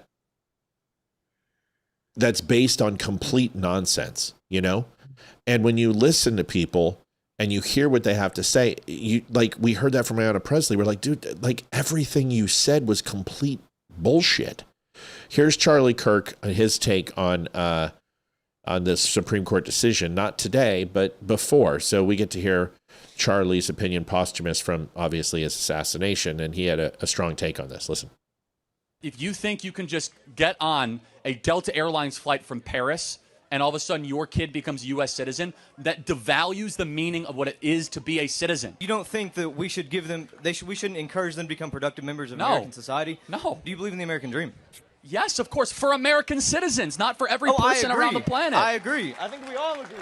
Yes, it's not our job to open up our borders to every sad story around the planet. Exactly, the adults, but the children did not choose to cross the border. They did not choose to come here. Okay. They have been placed here. Exactly, so don't punish them by separating the mom and dad. They can all go back to their country of origin. It's very simple. The point being is this, and President Trump's executive order is phenomenal. It goes back to this very basic question. What does it mean to be a citizen? And we're throwing around citizenship like frisbees every day. You're a citizen, you're a citizen, you're a citizen. And it dilutes the meaning of the citizen, of what it means to be a U.S. citizen. We need to bring it back to actually say, hey, you have to earn your citizenship. You are not given your citizenship. It's a pretty firm point. It is. So let's do an example, okay? So I'm a man. I can get pregnant, okay? So we know in this day and age, men can get pregnant. And I decide to go have my baby around the springtime. But I also have a trip to England. So I decide to go to England and I go to Buckingham Palace. And in the middle of my tour in Buckingham Palace, my water breaks because, I'm a guy and I can get pregnant. And because I had my baby in Buckingham Palace, not only am I now an English citizen, but I'm royalty. That's what they're saying. Yeah. That's exactly what they're saying. And I think, the whole argument, and he also used the example of, fine, the whole family can go back. I mean, Homan has said the same thing. Right. The TPS status, you hear the same, we're going to separate families. You don't need to separate families. The whole fucking family can go. It's like they can stay together and go make their country great again. They don't, well, I don't know if Haiti ever was great, but no, but they can go make their country great again. And my parents, by the way, they went on a vacation to Haiti when I was a kid. They were over there for like 2 weeks. I have carvings and stuff from Haiti. No way. So, anyway, that was just kind of a side note. Back when it was kind of peaceful. Yeah. Yeah. Before where we're at today. I mean, I remember when not Guam, but Bali was like that, and then Greece. And unfortunately, when I was over there, Bali was good, but then I wanted to go back about 5 years later, and then, Civil War. Leroy, go ahead. So I think that what Charlie was talking about, I really wish in most of his videos, there's like a protracted segment where he starts to pull apart that argument some, because a lot of times that argument, you hear it and you go, oh yeah, that makes sense, but it doesn't. There could be a really strong third button there. I see what you're saying. Rail, I see what you're saying. And so sometimes when he says, if by making everyone a citizen, it dilutes the value. And he asked the correct question, which was, well, what does that mean then to be a citizen? Now take that a step further and ask yourself, what does it mean to be an American citizen? Because Americans should be different than any other country in the world. If you're leaving your country of origin to come here, what is it that's unique about being an American citizen that separates us from the rest of the world? And I think that where Charlie should have gone in that argument is to say it's somebody who embraces the idea of their own liberty. That's what this country is founded on. And if you embrace that idea, then you don't come here with your hand out. You come here with the idea of, I'm going to go there, start a business, work my ass off, because I know in that country I can get further ahead. There's a much greater economic ladder that I can climb, whereas my home country of Bali or Haiti or wherever the hell, it doesn't matter. There is so much overhead. There is so much red tape and bureaucracy that I can't open a fruit cart in my native country without giving 90% of my profits away. Whereas if I go to the United States, I get to keep more of my own labor. That's the idea. You know what? I agree. I hear what you're saying. I've listened to a lot of Charlie's debates, and although it's very surface level at times, I think it's because he's unfortunately, the audience that he's speaking to can't get basic concepts, and you're asking these people to run instead of walk. But you take Dan's point. Dan makes a wonderful point, and really the way Charlie could have said it simply is, listen, I am for coming here legally. I am for immigration legally. But when you take the top 1-2% of these countries that are impoverished, and unfortunately the education level is lower, the income level is lower, and you take their very, very best, that country will continue to move into a level of depravity and downward spiral. So I'm actually not for them coming here. I'm for them staying in their own country and making a generational problem a generational solution versus running from it. That's the argument that he should make. Dan makes a great point, but once again, it's kind of like trying to teach these people geometry when subtraction and addition are struggling for them. You know what I mean? But at least he's having a conversation. You look at Candace, the other people, Candace and Tucker, and I would throw Megyn Kelly maybe in that boat too. You should. And they look, they're behind a microphone. They're doing what we do every day. Yeah. Whereas the difference with Charlie, and he had the Charlie Kirk show too. He did that, but you know what? He was also out there on a regular basis, face to face with people, randomly. Having really random conversations with him. He didn't know what was coming at him. These are not pre-screened questions. And now in the big events they were, but as people came through the line, but on the campuses and stuff like that, man, there's nobody like that. It's just, they're just they don't have like Crowder is fantastic at it, but the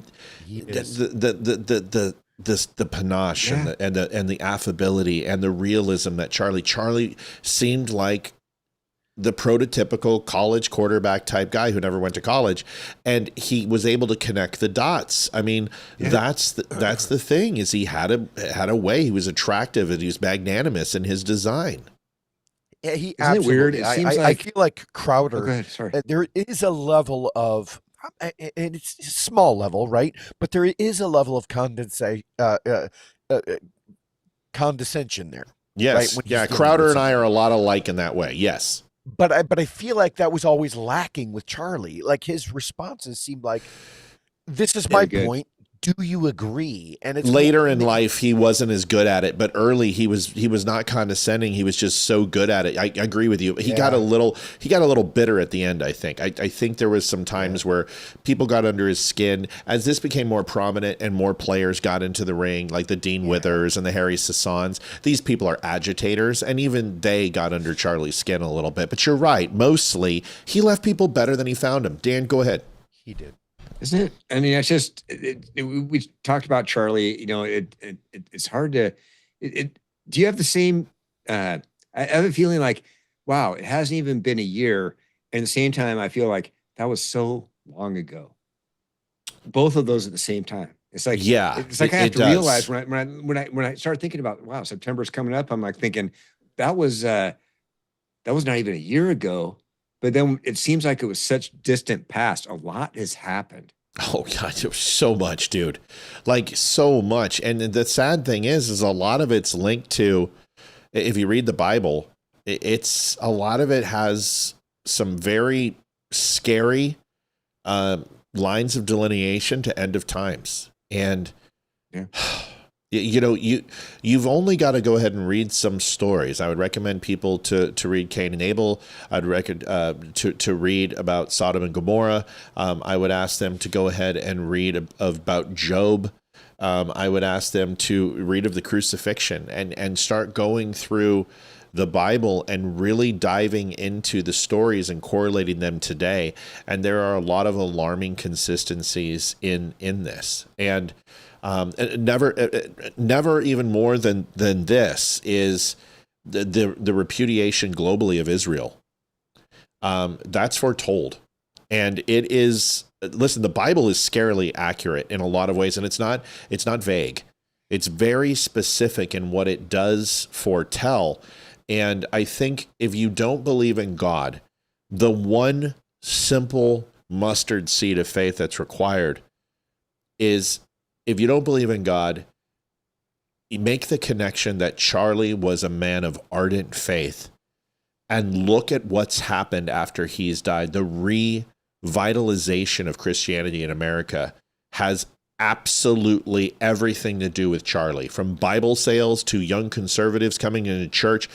And then you would say, well, how can you not see that that's God working vicariously through Charlie and the assassination? You might say, well, how did he take him so young? Why did he take my son? Why did he take my daughter?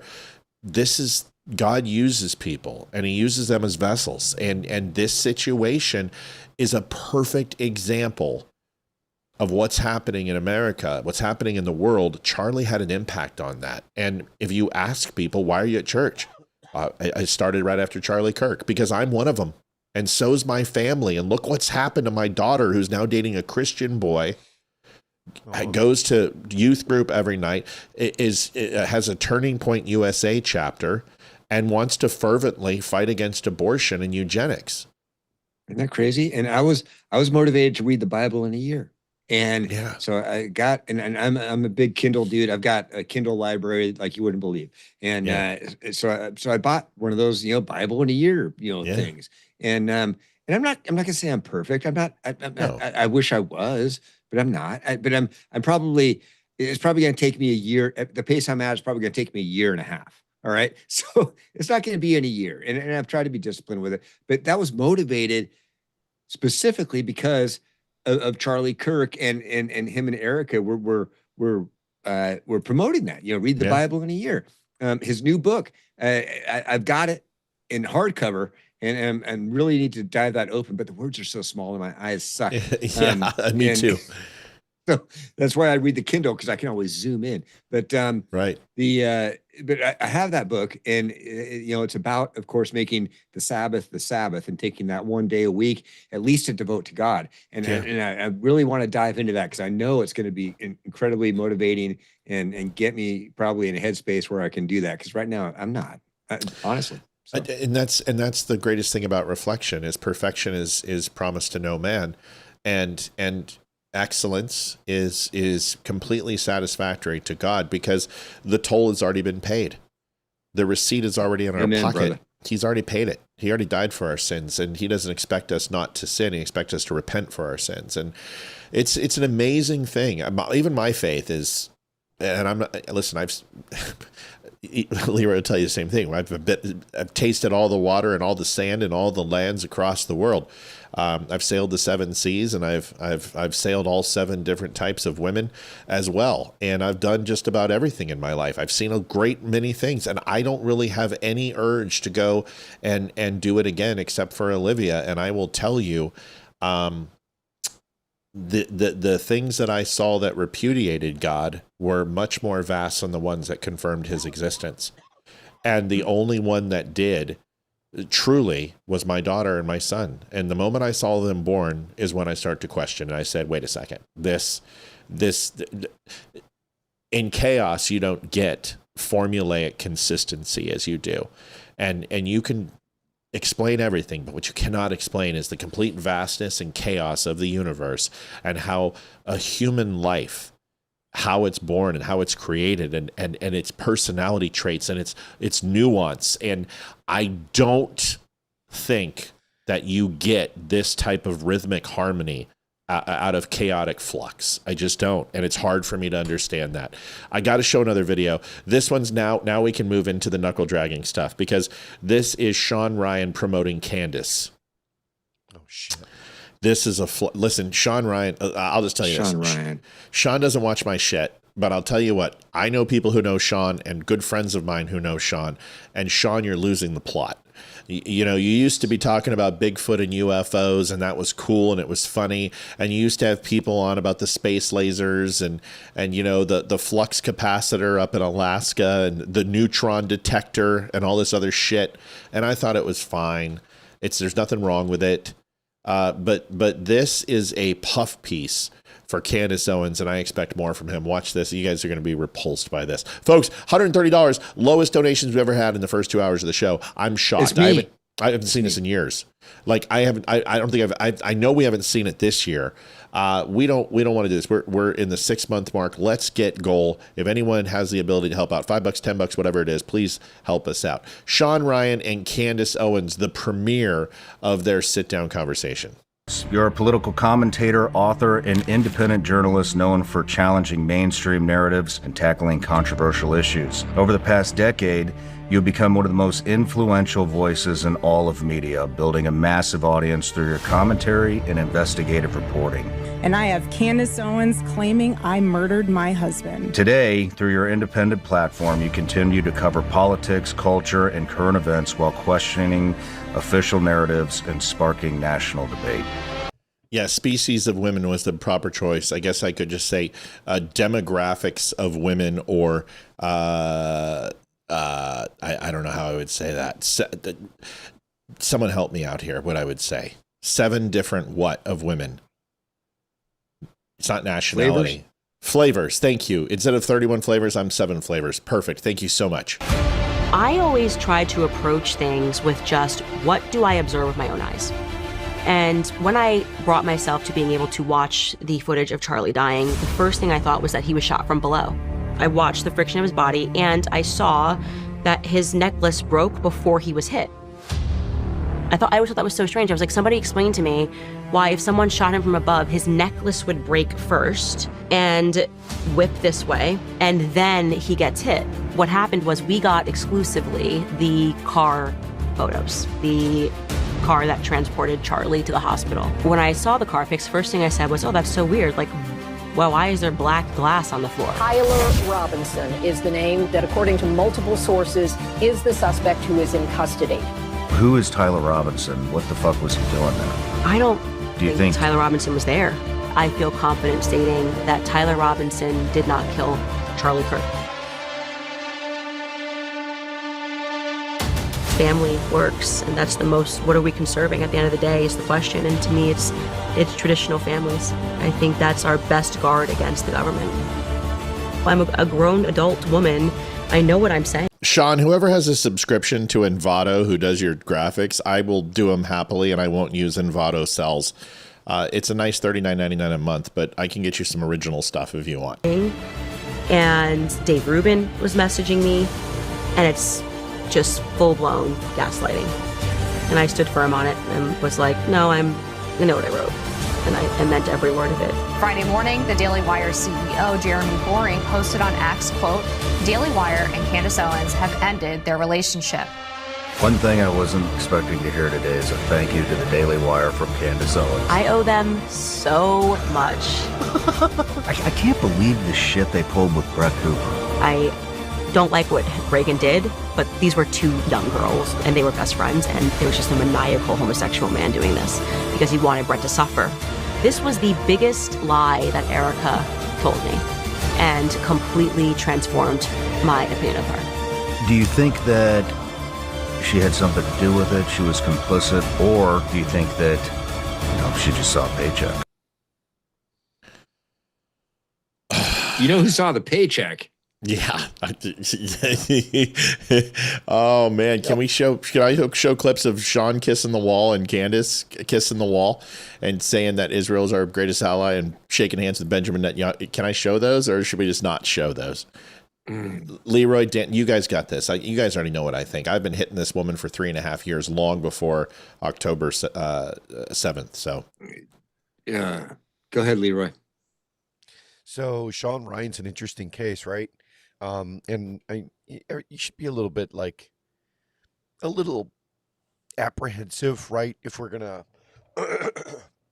criticize him too much. The guy was a SEAL team master chief, for God's sake. Yeah. But the problem is that when you start introducing a little bit of crazy into your own show, you tend to lose audience members. And now maybe there's some element there of they saw these two juggernauts of the podcast world come together, maybe for the sake of revitalizing some of their numbers. I'm not sure. But I am. but I say that to say this. It's kind of a scummy move, right? Like, you would never see us aligning with Harry Sisson, right? Or who's that other asshole? The Nazi kid that I hate. Oh, Nick Fuentes. Yes, you would never see us. I love that guy. Me too. Aligning ourselves just for the sake of numbers, like it just wouldn't happen.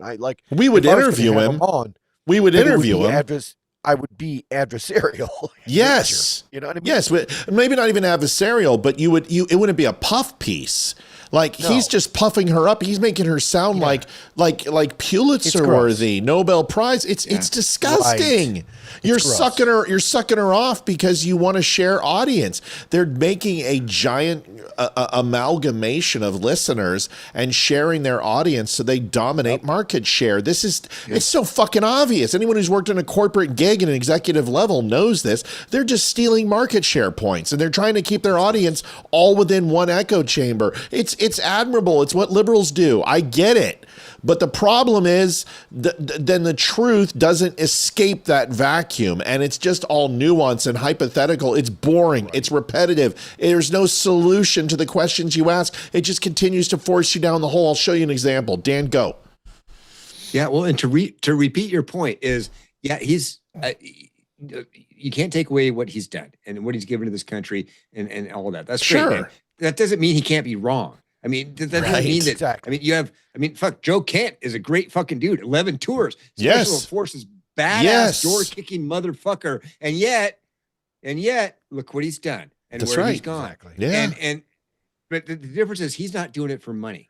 Whereas Shawn Ryan is absolutely doing it for money. And that's more disgusting than anything.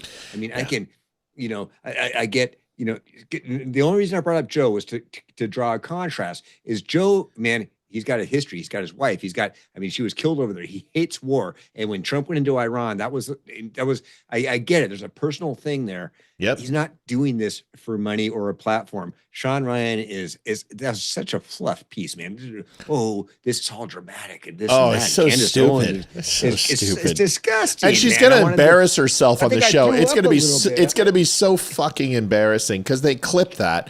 But wait till she goes off on her batshit crazy no receipt conspiracy thing. There's a reason why the chicks on the right absolutely drill her. There's a reason why the Daily Wire drill her. The Daily Wire made her. She's broken every relationship she had. She hates Trump. She's never been a fucking conservative. She's always been a liberal. She wanted to work for CNN. She wanted to work for MSNBC. She doxed people against Trump, created a website for it. People just don't know her history. What made her popular was that she was absolutely just attacked black people, and people said, well, you know what? That's appealing that a black person defends conservatives. Mello donates $72.79. Put it right on the mic.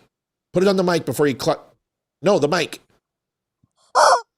There you Perfect. 72.59, 202.59. Mel got us a big way there, folks. We need $98 left.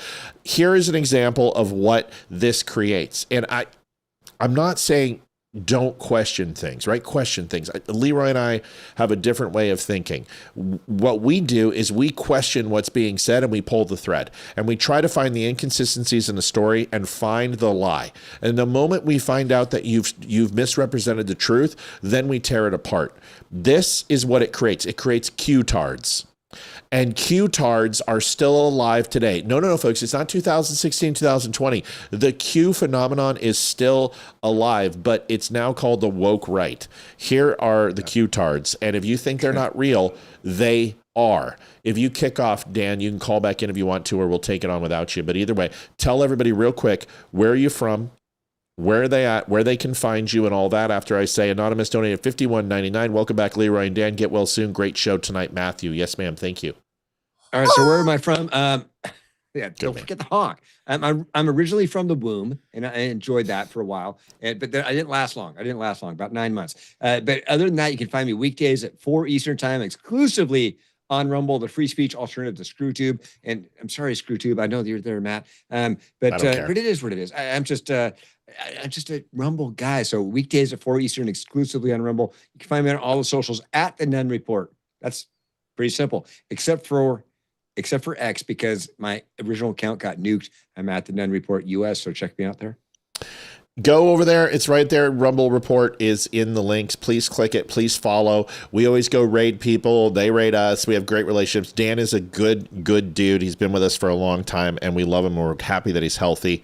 I still feel bad that I wasn't able to cover your show more. It was just such, dude. It was like, God, I felt like I gave birth. Oh, you came in, man. That was fucking awesome. No, yeah. I should have been there. I should have been there more, but it was just a trying time. A lot was going on. So I love you and I appreciate you. I'm glad to have you back. QTards. Candace, just before I go, before you go to the QTards, doesn't Candace just seem like a jilted lover? She wanted to be Erica Kirk. That was the whole thing, right? Oh yeah, she thought she should be Erica Kirk. Jungle fever, bro. She was in love with him. We know, dude. If you watch their interviews together when they went to Israel, when they would go on tours for Turning Point, she was a lovesick puppy, and it was actually beautiful. Body language, everything. It was beautiful. It was beautiful. She loved him, and he loved her. And then anyone who questions Candace Owens, who is saying she's trying to find the truth on Charlie, the truth is Charlie called you a demon in his last days, and that's the truth. And he's quoted as saying Candace is a demon. And the nonchalant way that Charlie did brought it back and was pretty nondescript. But the conversation was about Candace. It was about people who were coming after him. And he was very, very clear. Here are the QTards who listen to Candace, and this is what they create. Folks, I deal with these people right here. This is not a phenomenon. This isn't a rarity. This isn't some sort of outlier. There are millions of people who believe this shit. And some of you used to be them. And we've converted you to the Church of Truth. Here they are. Like conspiracy theories and like, I don't even know what the fuck is happening. What the fuck are we talking about? I'll be talking about finances. I'll get a mortgage right now. So that's why we're here, but though, because listen to this wigger. Sorry, I can't believe I said it. But this guy is trying so hard to be black, and he's also trying so hard to be a vet. Leroy, you're gonna eat him alive. But listen to this guy who's G.I. Joe himself. He needs help managing his money. When I pay my bills. But what is this conspiracy shit? Okay, which one? Charlie Kirk's not actually dead. What? Selena Gomez is actually dead. And her and Justin Bieber's love child is with What the fuck are we talking about? Well, it's conspiracy theories. Someone's killed my marriage out here. Yeah. He doesn't really agree. I don't know. I saw some videos a lot on Twitter that day. What day? Oh, yeah. Okay, that's fake though. So you saw some people die probably. Did that look like death? No. Well, it's questionable. Oh. It's questionable, dude. I've seen people shot. I've been part of shootings. You've seen movies. Does that look like death? That looks more like death than the Charlie. I've been a part of shootings in the real world. Okay. Okay. Movies are like. But it is. I'll put it to you this way. You look at when you look at this situation, right? First off, a man shooting a shot that far away has to be a child. Has to be very, very, very good. You have never fired a rifle in your fucking life. If you think a 200-yard drop shot from an elevated position is difficult with a 30-06, It's a pretty easy dude, I could do that at 450 to 500 yards with iron sights. So can Leroy if our vision would hold up. Leroy's going to be mad. You can already tell his arms are crossed. Also just very lucky. But the bullet that was supposedly used would have blown up his I'll head. say this. I was an expert shooter in the military. I scored perfect every single time I've shot a weapon in the military. The blood didn't even stain 25, his 50, 40, whatever, right? So where is he?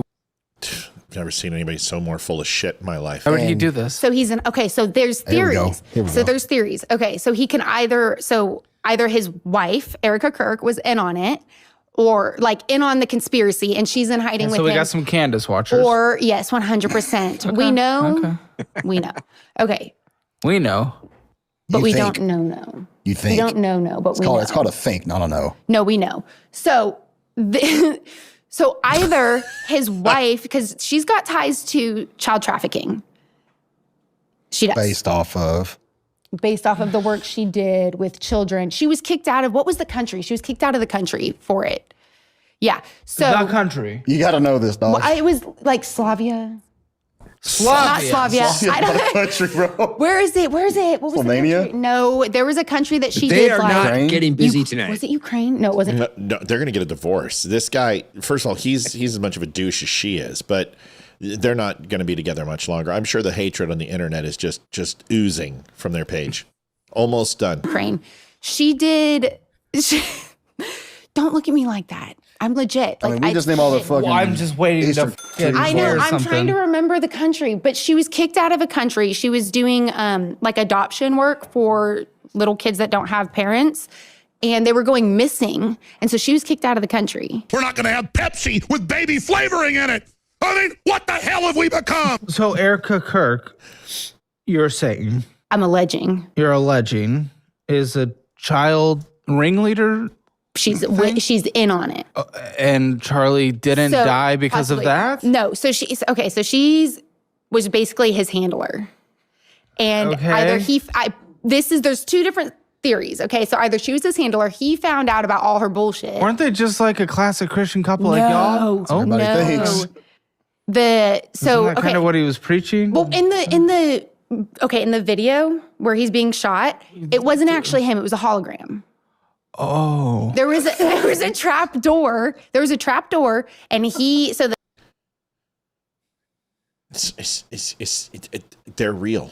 They actually believe this shit, and they will get violently angry when I challenge them on it. They get so freaking mad.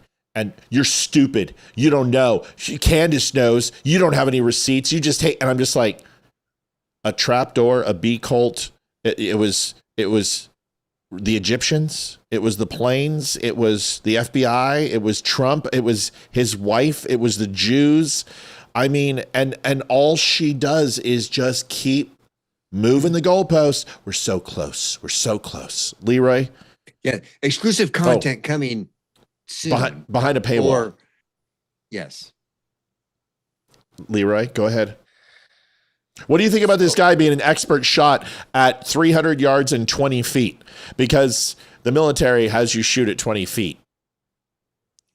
Now with a 30-06, they don't. No, they don't. Dangerous, actually. Yeah. So obviously this woman is wildly misled, right? She is, buying into a lot of the conspiracy theories that are out there. And that's fine. Like, we just got done talking about what the differences are between. I'm losing my voice, and I'm sorry. You're fine. You're good. You're good. Give a little more and then get out of here. We just got done talking about the differences between a type 1 and a type 2 logical fallacy. Now, I say that to say this. I think too oftentimes when we were talking about this prior, we were saying that there are these people out there that are these right-wing would you call them right-wing Qers? The woke right. QTards. QTards, yes. Right. I'm going to push back on that a little bit and say I don't think that that's an accurate description, and here's why. Anybody who's that far right, anybody who has enough forethought to kind of, put some thoughts together and make intelligent paragraphs, right? They're not going to fall into these types of traps. These people that are, Charlie, the Charlie that was up there was what did she say? It was a hologram? A hologram, yeah. Yes. That is so far conspiracy theory left, right? But it's not left. That's not left. I think it is. No, it's not. No, it's not. Candace is the one who said it, dude. Yeah, but that's the other thing. I don't necessarily think that Candace is right-wing either. No, but see, you're a logical deductive thinker. These people aren't. These people consider Candace Owens conservative and right. They consider Tucker Carlson is going to be the president of the United States in 2028. Dan's going to back me up here. This is not coming from the left, bro. This is coming from an element of right who were Trump supporters, who were QAnon, and now they're this woke right bullshit who hates Jews and thinks that everything is this global conspiracy. These people are in our party. I think what I'm saying is that there are these people that are out there that, like, at some point in time, Tucker Carlson, Candace Owens, Megan, all of these people would have been considered right-wing, right? But are we using the right yardstick to get that measurement, or are we just simply buying that because they tell us that they're right-wing? But the right wing isn't even the right wing, and the Republicans aren't even Republicans. So, like, the whole ideology is screwed up. I hear what you're saying, man, but I mean, conservatives are just responsible for $39 trillion in debt. You need to get out of here. We love you. Get out of here. Your voice sounds horrible. I gotta go. I'm sorry. I gotta get out of here. Guys. I love you guys. We love you, buddy. Get out of here. Good night. Love you, have brother. a good see you. Good night. See ya, Dan. Take us home on this with your thought, and then I'm going to let you guys go. I'm going to finish up and stay for gold. But I'm going to ask you a question. Yeah. Matt. Do you think? Because I've thought about this. I've had conversations with my wife about this. Is Candace Owens? Does she really believe this shit? Is she cuckoo? No, she's cuckoo. She like, is this strategic? Yeah, you can't sit up there on that stage and not be a little nuts and say the shit that you say. I truly believe that she feels this, that Charlie Kirk was not assassinated by how they said he was, and that she has had a break in reality and is suffering from massive PTSD along with bipolar disorder. That's undiagnosed from the baby, right? After the baby. She has postpartum depression for sure. She has PTSD after Charlie. Listen, she loved him. She absolutely loved him. They text, and you listen to their text. She had a great relationship with Charlie, and Charlie is, for some reason, we all have that friend we can't say no to. We can't kick to the curb, and we keep them around, and they take advantage of us, but we keep bringing them back. I believe that Candace and Charlie were that way, and she has just had a temporal break with reality, and she's going to come crashing down. I predicted two things. One is that she's going to have the biggest fall ever. Once this Tyler Robinson case happens, I think she is going to spin out of control. She's going to be forced to face her reality. And the moment that she loses that, the people who gave her success will tear it away from her. And when she does, I hate to say this, I'm not trying to be mean, I'm not trying to wish for something bad to happen, but she reminds me of a Whitney Houston waking up in a bathtub completely gone from drug use and things like that. I think she will spin out of control and her entire life will come crashing down. I believe she is on that path, but that's just my thoughts. Well, she has centered her entire life revolves now around Turning Point and Charlie Kirk and Erica. And I mean, for almost a year now, this is her life. Yeah. And I think you're right. I mean, when that gets ripped away from her, it's tragic. And I think Candace is probably a pretty good person, but somewhere along the way, people have recognized, Charlie Kirk recognized, oh, there's something toxic here. We're going to cut ties. Daily Wire. Oh, there's something toxic here. We're going to cut ties. This is not something that happens on a regular thing, right? Yeah. No, I don't think so. I don't. $21.10. Paul Rivera. Paul Thank Rivera. You, buddy. Sausage Fest tonight. He says, I don't think. Thank you, Paul. I don't think. Like, let me give you some stuff. There's people there who say that a 30-06 could not have done the killing of Charlie Kirk based upon the ballistic evidence of the shot. Now, if you go back to the show when this happened, I told you Charlie Kirk was dead almost immediately. I told you video. Yeah. I told everybody, I said, guys, there's no way, but I'm not going to say that because I'm going to hold hope against hope. I also told people where the shot came from. We narrowed it down on the show. I could tell from where the shot came from the audience reaction, but also from the echoes. I thought it was not a 30-06. I thought it was a 308. So did a couple of my listeners who've put rounds down range, possibly a 270. It wound up being a 30-06. But there's this giant conspiracy. There's no way the shot was impossible and would have blown his head off. And you listen to all these people bringing receipts. Somebody just mentioned right now, Baron Coleman, and he's been on Candace and he brings receipts. Let me just tell you, if people say in the history of a 30-06 that it blows the head off of a deer every time, they've never shot a deer, number one. Number two, if they have never seen that a ballistic round can perform differently based upon so many different variables, whether it be height, whether it be the Coriolis effect, whether it be temperature, whether it be the load that's in the weapon, the boring of the rifle, the rifle itself, the age of the ammo. There are so many different variables as to how rounds react. But if all of that's true and all of that's going to create some sort of ambiguity, I will simply say this. Martin Luther King. That's it. It's the end of the conversation. Martin Luther King was shot in the jawline with a 30-06. It did not blow his head off. There is a real world example that you can research and put you on the path of giving you at least an iota of information of why most of these people who are, I was a Green Beret sniper, and I'm going to tell you how it's impossible. And you're like, bro, you were a Green Beret sniper, and how in the fuck can you say it's not possible when I can show you documented proof of Martin Luther King and completely blows a hole in all of your stories and all of your thought processes? Receipts are not somebody that's convincing and sells you on their point. Receipts are something that sells without any reasonable doubt, with exculpatory evidence. Doctors, their coroner's report. I mean, right. The coroner's report, that the FBI, that the U.S. Marshals. Do you know how many people would have to be in on this conspiracy? It's the same shit with the stolen election. Hundreds. You guys, it's thousands at this point. It's coroners, it's media reporters, it's people who were there who were filming. It's that he turned himself in. Folks, he turned himself in. That's enough. The rifle, they know, was owned from his grandfather.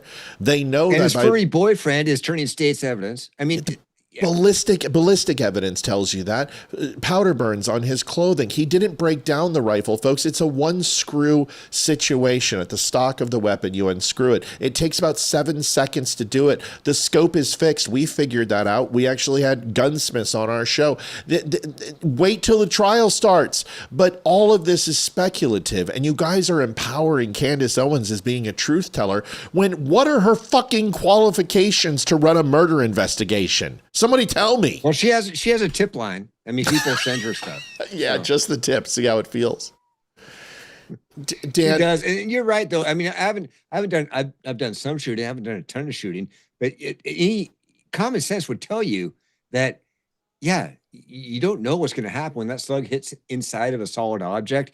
You don't know where it's going to go or what it's going to do. You mentioned all of the external atmospheric things that could happen and height and all of that. But the body is an incredible thing too. I mean, you don't know exactly how it's going to deflect off a bone or your spine or different things like that. But in the end, the evidence, unless you think that somebody set this up and is lying, was the ballistics report and the coroner's report and the ER doctor that was there, that gave his testimony and about what happened and what he saw. And Erica Kirk has talked about this. The most disgusting thing about all this is that Candace Owens feels like she needs to destroy Erica in order to make herself the center of attention. It's fucking disgusting. Do you know what the second toughest bone in the body is besides the jawbone? The first toughest. My back feels pretty tough. It's the spinal column. Spinal column is tougher than the jaw. The jaw per square inch is the toughest bone in the human body. That's why the mandible is always around with a skeleton. It's always intact. But the spinal column is also found. You don't find a skeleton usually without the spinal column around. You may not find the femur, you may not find the thigh bone, you might not find the ankle bone, the wrist bone, you might on a cadaver. But usually you find the spinal column, you'll find the jawbone and the actual skull itself. CJ Mouse says MLK was hit in the jaw and bounced. Yes, and he was hit in the spinal column and it fractured and bounced relatively as well. To assume that a Rode mic speaker exploded. Do you understand, CJ, with all due respect, do you understand what an explosion looks like? There is an audible flash. There is an audible sound. There would be actual fragmentation that would happen with a mic. Yes. There would be forensic evidence. The people in proximity of that would have Semtex or C4 or another explosive residue all over them. And not only that, it wouldn't make a clean hole, even if it was a shaped charge. Explosive excerpts, there's some friends that I have, and one of them happens to be a very prominent person who works in the Trump administration who was EOD. You can probably figure it out based upon where I live, who that human being is. He's a very prominent human being. You guys just do a search, who will tell you as a EOD SEAL, retired, that there is no way in any way, shape, or form that explosive charge from that Rode mic did the damage to Charlie Kirk. It is contradictory to what the forensic reports have said. The autopsy report has said, the visual witnesses there, the evidence that we have is completely contradictory to an explosion. I can't even entertain these things because it's the same way that I disprove all the Kennedy assassination hoaxes, is because I have facts that I can give you, non-anecdotal evidence, exculpatory fact that will disprove the things that are being said. Do I have all the answers? No, but Occam's razor, folks, in the improbability that all of the answers are taken away, the simplest one is usually the truth, right? Can we just accept that this fucking crazy dude went up on a rooftop and shot somebody because he hated Charlie Kirk? I mean, that is the most obvious, right? It's true. I believe. Anyway, listen, guys, there are crazy people on the left and they have firearms. And a 200-yard shot, you've got video evidence of the guy up on the roof, breaking down the rifle. People are, it's impossible. There were 2 Green Berets on they're the ones who went after, Tim Kennedy. and I don't know the name of the podcast, but these guys just the Till Valhalla or whatever it is. This podcast just literally tore Tim Kennedy apart, and I don't care about that. But all they try to do is destroys people and make them seem like liars and their service record. If you have a veteran whose job is just to reduce Podcast Bro veterans into nothing, why? And second, they're like, where's the blood? There's plenty of blood. Look at the photos in the car. You understand he fell back. I mean, if you take a look at the grass, they're like, that should be blood red. I've killed enough people in grass to know. Oh, you killed a lot of people in the desert with grass, huh? So you just have to ask questions of people and say, do you want this? Or do you have absolute empirical evidence that this is true? If not, then you're speculating. And right now we have the story that we're being told, and everyone's innocent until proven guilty. We will see a trial. You will see the evidence. They'll be in the courtroom. We're covering it here on the Don't Unfriend Me show every morning. And I promise you, this guy is going to jail for the rest of his life. That's it. Yeah, I wish it would be worse. I wish it'd be Me worse, too. but- Me too. All right, man. So last thing I'll say. You're an amazing human being. I'm so glad you're feeling good. I'm so glad you are feeling much better. It's a long road. I'm glad that you had me back on the show. If there's anything we can do to help, man, let me know. Give people your tags one more time before we hit the road. All right, one more time. My name's Dan Nunn, The Nunn Report. We're on weekdays at 4 Eastern, exclusively on Rumble, the free speech alternative to ScrewTube. And I hope that you'll give me a follow there at rumble.com/The Nunn Report. That's my main platform. Facebook is big. I mean, but my main platform where I'm really going is rumble.com/The Nunn Report. So I hope you'll follow me here. Sounds good, buddy. We'll talk to you soon, man. Let me know if you need anything. Talk to you, buddy. Thanks for being on tonight. So I'm going to continue. Thank you very much, Dan. We're going to have more continued conversation, and I'm not leaving yet because listen, I want to have this conversation. I can say who. CJ, I can say who. I'm doing it out of respect, but I'm not trying to hide anything from you. You obviously don't know my history. So do one of two things. Why don't you call in 276-200-2105 and I'll tell you the person's name on the show. Got no problem to do that. But this isn't one person. Here's the thing that I will say. You may believe that Charlie Kirk was killed by a Rodecaster mic, which I have right here. I've got the exact mic that he owns. Here it is. This is the charge. You can put C4 in this if you want to. There's very little room, honestly, because why? This is hermetically sealed. It's hermetically sealed if you open it up for a couple of reasons. One is because it's waterproof, it's windproof, and the audio recording device and the actual speaker and the transmitter are kept separately. This is only about 3/4 of an inch tall by 3/4 of an inch by less than a 1/2 inch wide. The area that you could fill this with C4 and have an operable mic is probably less than a Tic Tac. That's not killing anybody. You can put Semtex, you can put C4, you can put anything you want. I don't need an EOD tech to tell me and show me that there was no explosion that took place from that device in any of the videos. Zero. None. As a person who has seen Semtex, seen C4, seen det cord, seen frag grenades, smoke grenades, flashbangs, just about everything, in no way, shape, or form would a charge like this do the damage that was done to Charlie and essentially kill him instantaneously. There isn't. Because I understand what this looks like, because I've got it in my hand, I own it, and I also know from the recording that it was not destroyed that day. Because the recording continues to record for many minutes after, and you're going to hear this in the case. How do I know this? Well, because I can listen to the people who are actually recording and the media guys from Turning Point who have made this statement on their show many times. Now, either they're lying or they're telling you the truth, and if it exploded, it wouldn't continue to record. He also had multiple mics on him this day, and the reason why they had multiple mics is one was recording directly from the mic and one was recording his voice, and they do that for redundancy. They take a lot of these clips, and unfortunately, a PA system has echo. You pick up the crowd. You have noises. People can shout and scream things you don't want. So you have a recording like this, which is a proximity mic that's going to record his voice from here to this area and knock out any other noises. So it's a redundancy mic. I use them all the time. That's why I have them. I use this, and then sometimes I'll record on this too, depending upon the situation and where I'm located. So if you believe that this could be full of some sort of explosive that would kill Charlie Kirk, I will tell you that the answer is no. Now, you have a choice. You can call me at 276-200-2105. I will give you the person who actually told me this, and I'll call him. This is exactly what was used. I don't know what to tell you. That is not what was taped to the left side of his chest. Where did you see something taped on his chest? Tell me. Call in 276-200-2105. I'll tell you who my source is, who is an EOD. Tell me what was taped on Charlie's chest. There were 2 mics.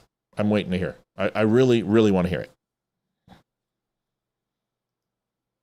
And it absolutely is the exact same mic.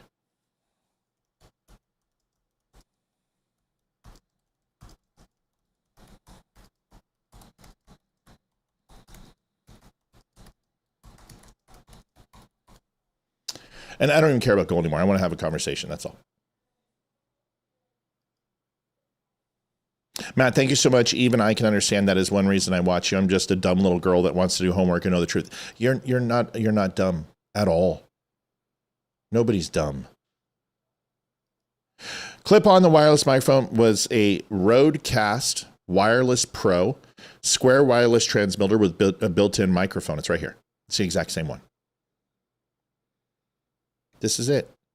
It's the exact same one.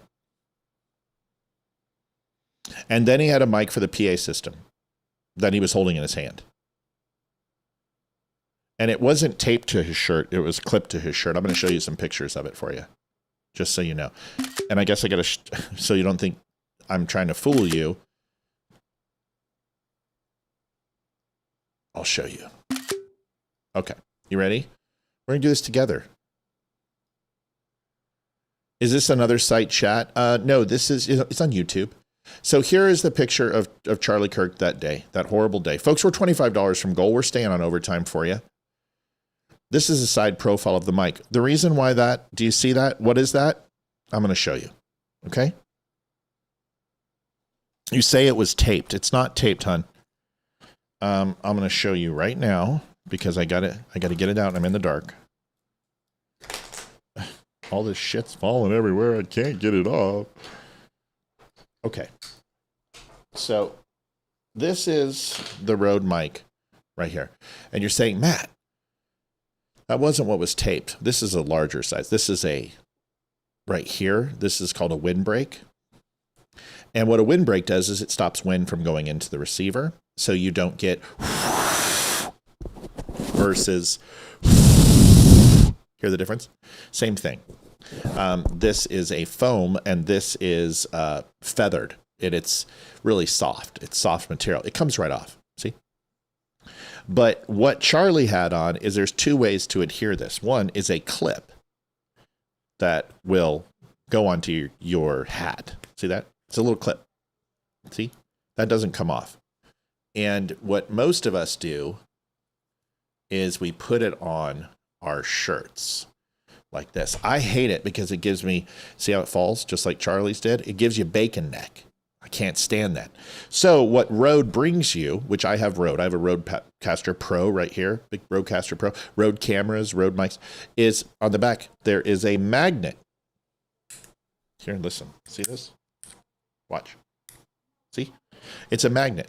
So what Charlie did is instead of using a windbreak, which would have a giant wind screen on it, what he did was do this.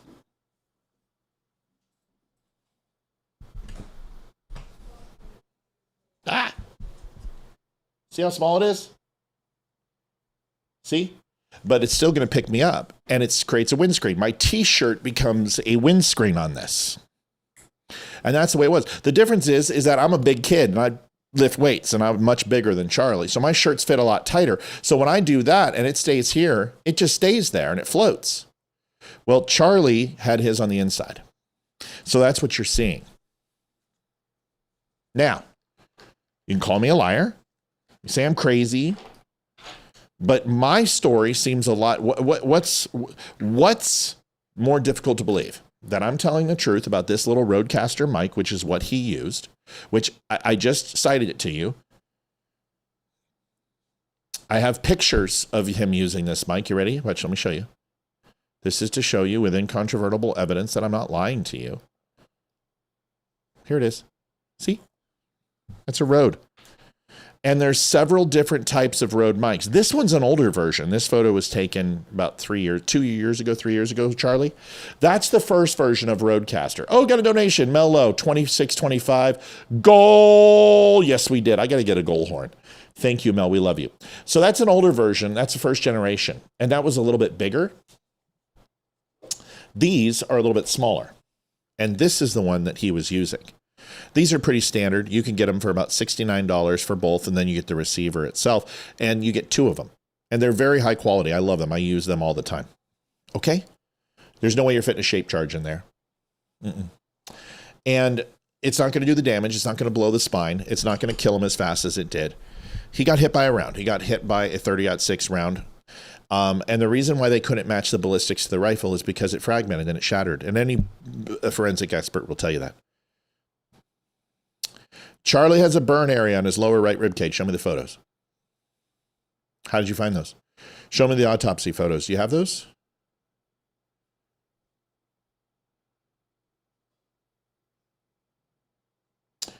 Craig says, Matt, if the mic but could not be used with explosives, was the Israel pager and phone explosion farcical psyop or what? No, it was real. And we reported on that too, but a pager is not the size of that mic.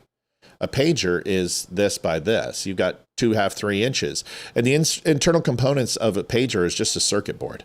It's got a transmitter, which is, it has a receiver, and it has an LCD display, and it has a battery. But a pager could fit a charge much more effectively than that. And remember, you keep a pager different than a mic.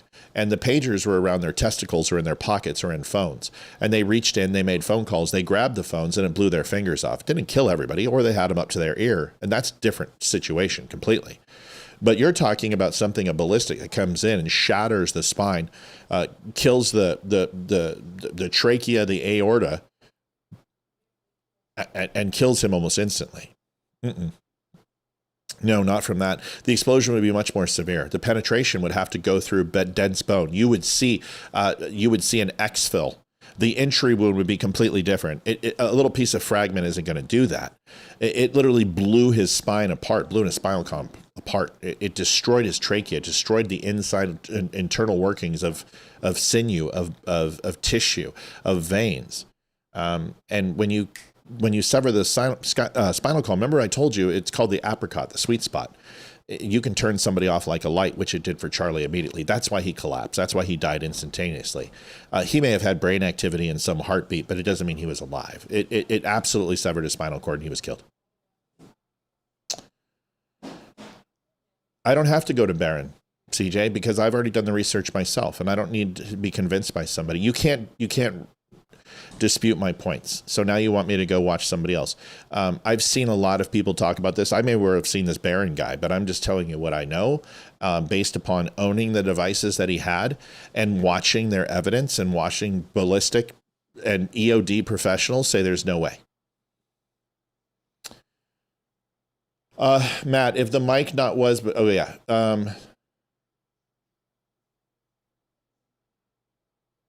Yeah, but see, an exploding mic and an exploding pager are two different things.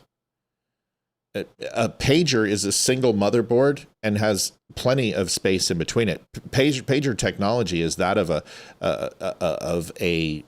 an old quality cell phone that only has to receive radio signal. It doesn't even have it uses cell towers now, but it used to use radio signal. And it was very limited in what it could receive and not. It essentially was just a transmitter receiver. And a pager couldn't even transmit, so it just had a receiver in it. These are old quality pagers, and they also are a pretty good size. But if you put a stick of C4 in there, yeah, it's going to do some serious damage. But this mic itself, this mic that I'm talking about, is a quarter of a stick of gum, guys. How would anyone know that I have done hours of homework on this because I have worked around him and felt I lost a friend and I never heard any bird. There are no photographs. There are no photographs of Charlie's ribcage. There are no autopsy photos that have been released because the family has not released them. They will be seen in court. There will be autopsy photos, but in no way, shape, or form did the autopsy report talk about a burn on his ribcage. It didn't. You can't show me anything that it did.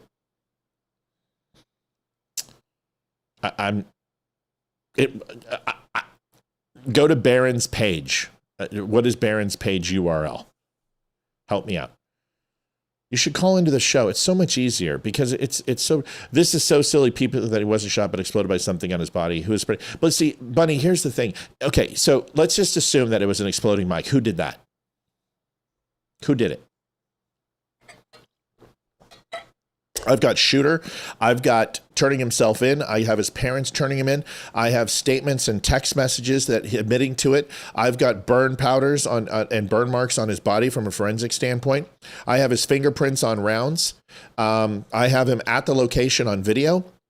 I have him after where he was on video. I have the autopsy. I've got the murder weapon. You've got some belief that it was the exploding mic that killed him. That doesn't answer any of the other questions. The other reason that you can disprove the explosive mic is because if you know anything about rifles, you need a barrel to direct that charge. It's why we don't use pistols to go hunting. Right. But the more important part, there was no explosive in the video in any way, shape, or form. And I'm not going to play Charlie Kirk's assassination again. We're not going to do that. Okay. But I've seen it. We played it on my show. There is no explosion that takes place. There's nothing. What you're seeing is the flap of the shirt and the initial shockwave coming back. A 30-06 round has a ton of energy displaced when it hits something. Absolutely. But I don't even know the guy's name. But I would challenge you, like, if you've watched my show for as long as you have, Mouse, is this CJ? Which CJ is this? Is this Jenkins? I don't even know CJ Mouse name. And I want to make sure I'm trying to be respectful. I'm not trying to be rude to you. I'm not saying that you're wrong. I'm not making fun of you. I'm not doing any of those things. I'm looking for exculpatory evidence here. I'm looking for, like, maybe this guy has something on his page, but that doesn't answer the question. It doesn't answer any of the question. Why would they cover this up? Who do we think killed him? Why is the supposed narrative that you're hearing now, why is it unacceptable to you? Why is it impossible to believe that a young man who was severely emotionally, completely out of his gourd assassinated Charlie Kirk? Why is that hard to believe?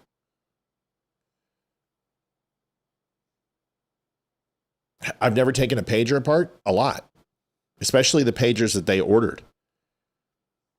A lot. A pager, like the old pagers used to have nickel cad batteries. Nickel cad. So that the cells were much bigger. So an old pager, a Motorola pager, was very hefty. I used to sell these. They're very, very hefty. But the newer pagers that they do have are extremely lightweight. They use lithium ion batteries. They're extremely skinny. There's plenty of room inside of them. They have different capabilities now than they used to. Totally different. But old generation pagers, outside of the nickel cad battery, and they were retrofitted. They went into these and they created room inside the pager to make more room for the explosives. Same with the cell phones. Okay, CJ's going, it's not CJ Jenkins. I'm not a conspiracy theorist. Okay, good. Because I was like, oh no, I don't want to piss off CJ. I don't want to piss off anybody. I want you just to have a conversation with me. But, you know, I don't know this guy. I don't know anything about him. And I'm not disputing what he's saying. What I'm saying is that Baron Coleman, I don't know of him, but if he believes that there was an exploding pager, then his story has to be that the pager exploded, right? And if the pager exploded, then I can disprove that it didn't happen. Oh, I know who this guy is. Oh, I've seen his stuff. Is this the same guy who asked, did a military spy jet track? This guy just reposts Candace's stuff. That's all he is. I would love to have him on the show. He can come. You should get him to come on the show.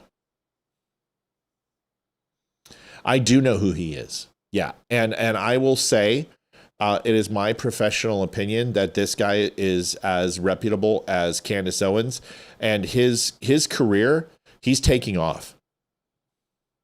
Everything you are saying is not proof. You don't have any yet. No, everything I am saying is contradicting what you're saying took place. Show me the explosion. Show me the forensic report that states that there was an explosive device on him. Show me the burn marks on the shirt. You understand what happens with an explosion. Even a shaped charge is going to have damage on the shirt. It's going to have a much different hole. You wouldn't see the blood wound that you see. You're expecting a small piece of device. So it's not that I'm not providing you evidence. I'm disproving what you're saying with fact. And you're not able to contradict what I'm saying, so you're getting frustrated. And you're saying, "Oh, well, you don't have any proof." Well, I don't need proof. The burden of proof is on you. You're saying that Charlie Kirk was killed by an explosion, and you can't prove it in any way, shape, or form. You want me to go watch a video of Michael Barron, who I told you I know who he is, and his star is on the rise. He's being pushed and propagated by Candace Owens. He has very low followers, and his views are incredibly high. He's a fan of Ian Carroll. Ian Carroll and him and Candace Owens all have a relationship. That's great. But he doesn't have any proof either. It's simply speculation. Trial will be proof. Can't wait. My humble opinion, all the evidence I have seen. What evidence? You haven't seen any evidence. Well, you're laughing. You won't call in. Show me, where's the picture of the rib cage? Show me that. You said to go to his site. I'm on his site. There's no picture of his rib cage. Where is that at? Show me. So it's not my job to disprove you. It's my job you mean the guy who's a Stu Peters fan? Is that who Baron Coleman, Stu Peters, who is an open Nazi and hates Jews? Are these the people you listen to?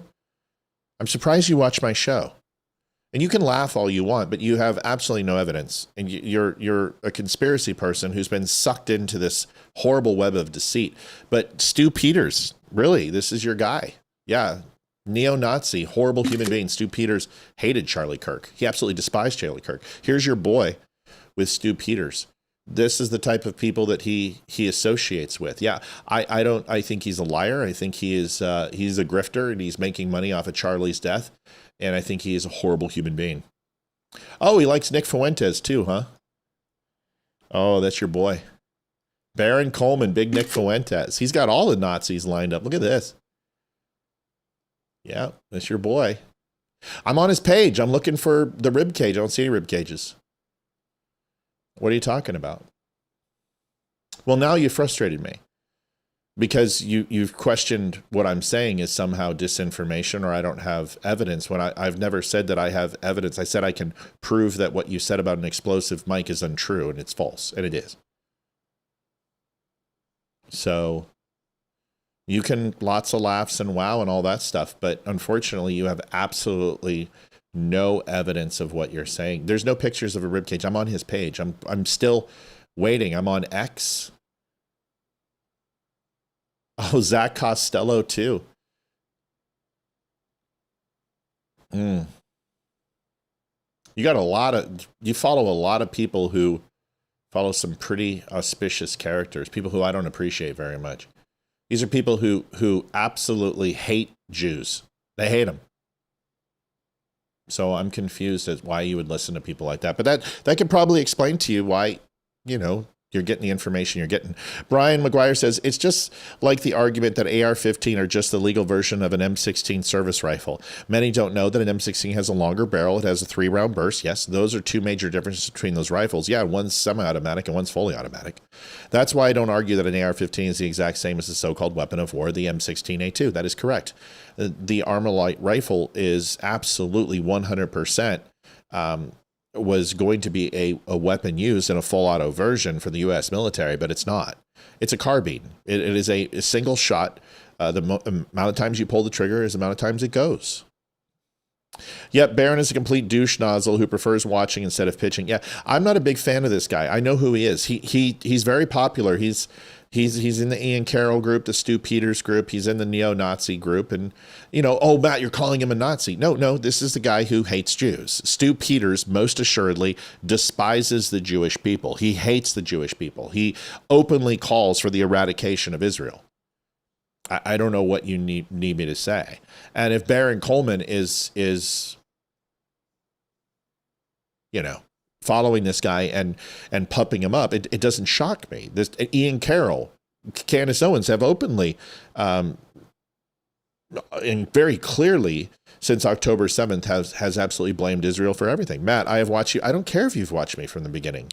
Then you should know that I'm going to challenge a viewer that challenges me. Barron is a family Catholic man who is following Stu Peters and Nick Fuentes. Not the type of Catholic that I would look for. Sorry. I don't like neo-Nazis, and I don't like people who hate Jews for no other reason than who they are.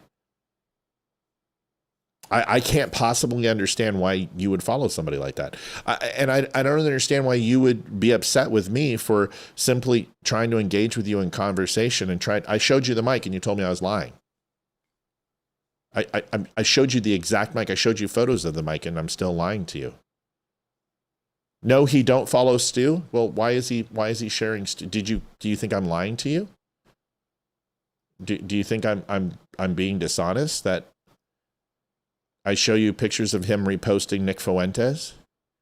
I show you pictures of him talking. He's on Stu Peters' show. Do you see him right here? What do you mean he doesn't follow him? He's on his show. What do you mean he doesn't follow Stu Peters? He's on his show. I'm not putting words in your mouth. You've decided that you're going to take this Baron character and put him against my integrity, and I'm not going to allow it. Based on what? That he tells you that this is not exactly what I told you it was when it is? He had him there for a reason. Yeah, he's a neo-Nazi. And Michael Barron is a conspiracy theorist who says things that are untrue with no proof and no experience to do so. What's Michael Barron's background? What's his background? What is he? Let's find out. Let's look at his bio. We've already hit goal. I'll stay on here all night. Let's see. Why don't you call me? I don't understand why we're talking through chat. This is so crazy. You think I'm going to yell? I'm not upset at you. I just don't like people questioning my integrity. Like, what, you think I'm in on it? You think I had something to do with Charlie Kirk's death and I'm controlled opposition or a Fed or something? I don't understand. All right, let's find out. Let's see. What do you mean you can't call? Just pick up the phone. Baron Coleman, American attorney, political strategist. So he's an attorney. So he's not an explosive expert. He's not a firearms expert. Alabama and Florida, graduated Indiana University, political consulting. Intellectually honest, philosophically consistent.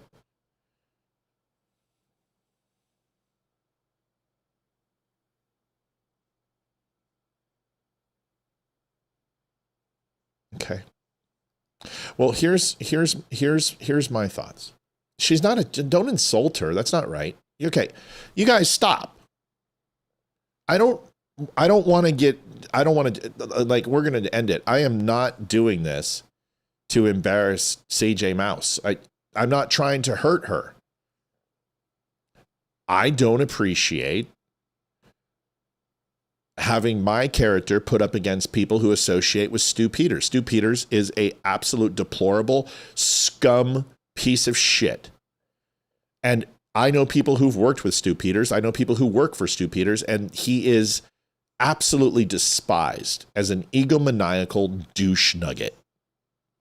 So I can say that with firsthand testimony of people who work with him, who I know personally, who I can name drop on the show. I'll be happy to do that.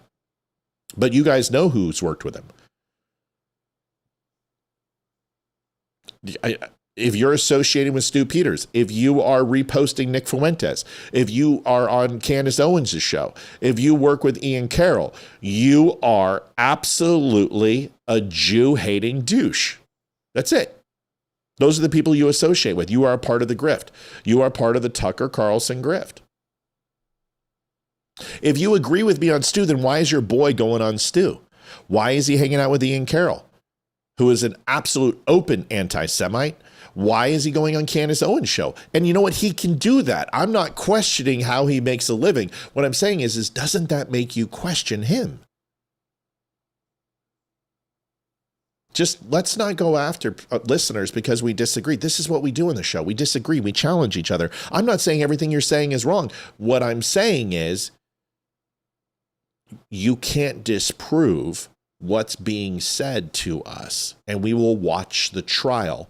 And I can tell you that autopsy reports would have to be completely false. That eyewitness testimony would have to be false. The surgeon would have to be false. The investigators would have to be false. The actual shooter himself, who openly turned himself in, would have to be false. The preacher who encouraged the family to go ahead, the pastor, would have to be false. His boyfriend would have to be false. Friends in chat groups would have to be false. The reporters reporting on this would have to be false. The U.S. Marshals that I've quoted when they told you Kash Patel, and I'm the one that told you and broke the news that he was arrested and that Kash Patel and Dan Bongino were flying to Utah that night. You may have watched that show if you watched me. All would have to be false. And I can go on and on and on and on and on and on and on. No. It tells me you only listen to parts of the show. No, that's not true at all. I can tell you by who he associates with that he is in the middle of a conspiratorial racket to take advantage of people like you. You can have an opinion. I want you to have all the opinion you want. I want you to be very careful of the people you listen to, because there's people out there who are specifically sucking you down a road of mistruth and deception. And I think it's dangerous. And I saw the same thing with cures. I saw the same thing with the people talking about bioweapon labs. I saw the same people that said the election was stolen. Actually, the Democrats did it in plain sight. The people who told you that Hillary Clinton and Joe Biden were lizards and clones, and they were in Guantanamo Bay, and Donald Trump was coming back, and there was a military tribunal. Do you remember these lies? Do you remember these people who are horrible? I don't want you to fall for these people, because these people are disingenuous and they're liars and they're taking advantage of you, and I don't appreciate people like that. Mr. Sauce donated $25. This is why I started watching you 4 years or so ago. You simply point out the facts and debunk inaccuracies. It's just I'm not saying that Charlie, I don't have all the answers. I just know what's not true. No, I didn't say you gave money, CJ. You give them your time, which gives them money. Every minute you watch gives them money. It means a commercial gets to pop up. It means they get paid by views. It means they can actually go ahead and use your profile to sell to other advertisers. This is a very deep game of a lot of money transferring. And honestly, I just scratched the very surface of it. But I know that there is a lot of disreputable people who have no morals and no standards. And they may sell to you that they're a Catholic. And they may sell to you that they are a good, upstanding person. But anybody who associates with Nick Fuentes and Stu Peters and Candace Owens and Tucker Carlson and Ian Carroll, I can tell you are very poor judges of character. And if their character is in judgment, then so are their conclusions. And that's based on somebody who doesn't want anything from you. I don't want your money. I don't want your donations. I don't want you to buy a shirt. If you do, great. Otherwise, I hope you continue to watch the show, but you have absolutely no evidence that an explosive device is what killed Charlie Kirk, and neither does Candace Owens. And she doesn't have any evidence about Egyptian planes, and she doesn't have any evidence about a bee cult, and she has no right to go after Erica Kirk for no reason. That woman's husband was murdered on national TV, and people think it's weird that she cries a certain way, that she says things a certain way. I don't know what to say to that. All I know is that a character assassination of a widow of a hero of ours is absolute dog shit. And anyone who does it doesn't give a shit about Charlie, doesn't give a shit about God, and doesn't give a shit about the truth. And that's the truth. That's all. I hope you continue to watch, and nobody should go after anyone for their opinions. We don't do that on this show. There's no reason. All right. I'm good. I'm glad you make up your own mind. I want you to continue to make up your own mind. But here's the thing. Here's a question. Total genuine question. CJ, I'll call you CJ. CJ, here's a total genuine question. Why do you watch me when I am absolutely opposite of these people? When my opinions are that I think that they are some of the most depraved and moralist people on the planet. And I repudiate the things that they do, and I've been speaking against them. I've been speaking against Candace Owens for 3.5 years. I've been speaking against Nick Fuentes for 6 years. I've been going after Tucker Carlson for 2.5, 3. Michael King, thanks for subscribing. God bless. Sauce, thank you for your donation. Why? Why do you listen to this show? There's got to be a reason. I know what the reason is. And if you trust me on other things, then trust me on this. Hung Cow. There's the name.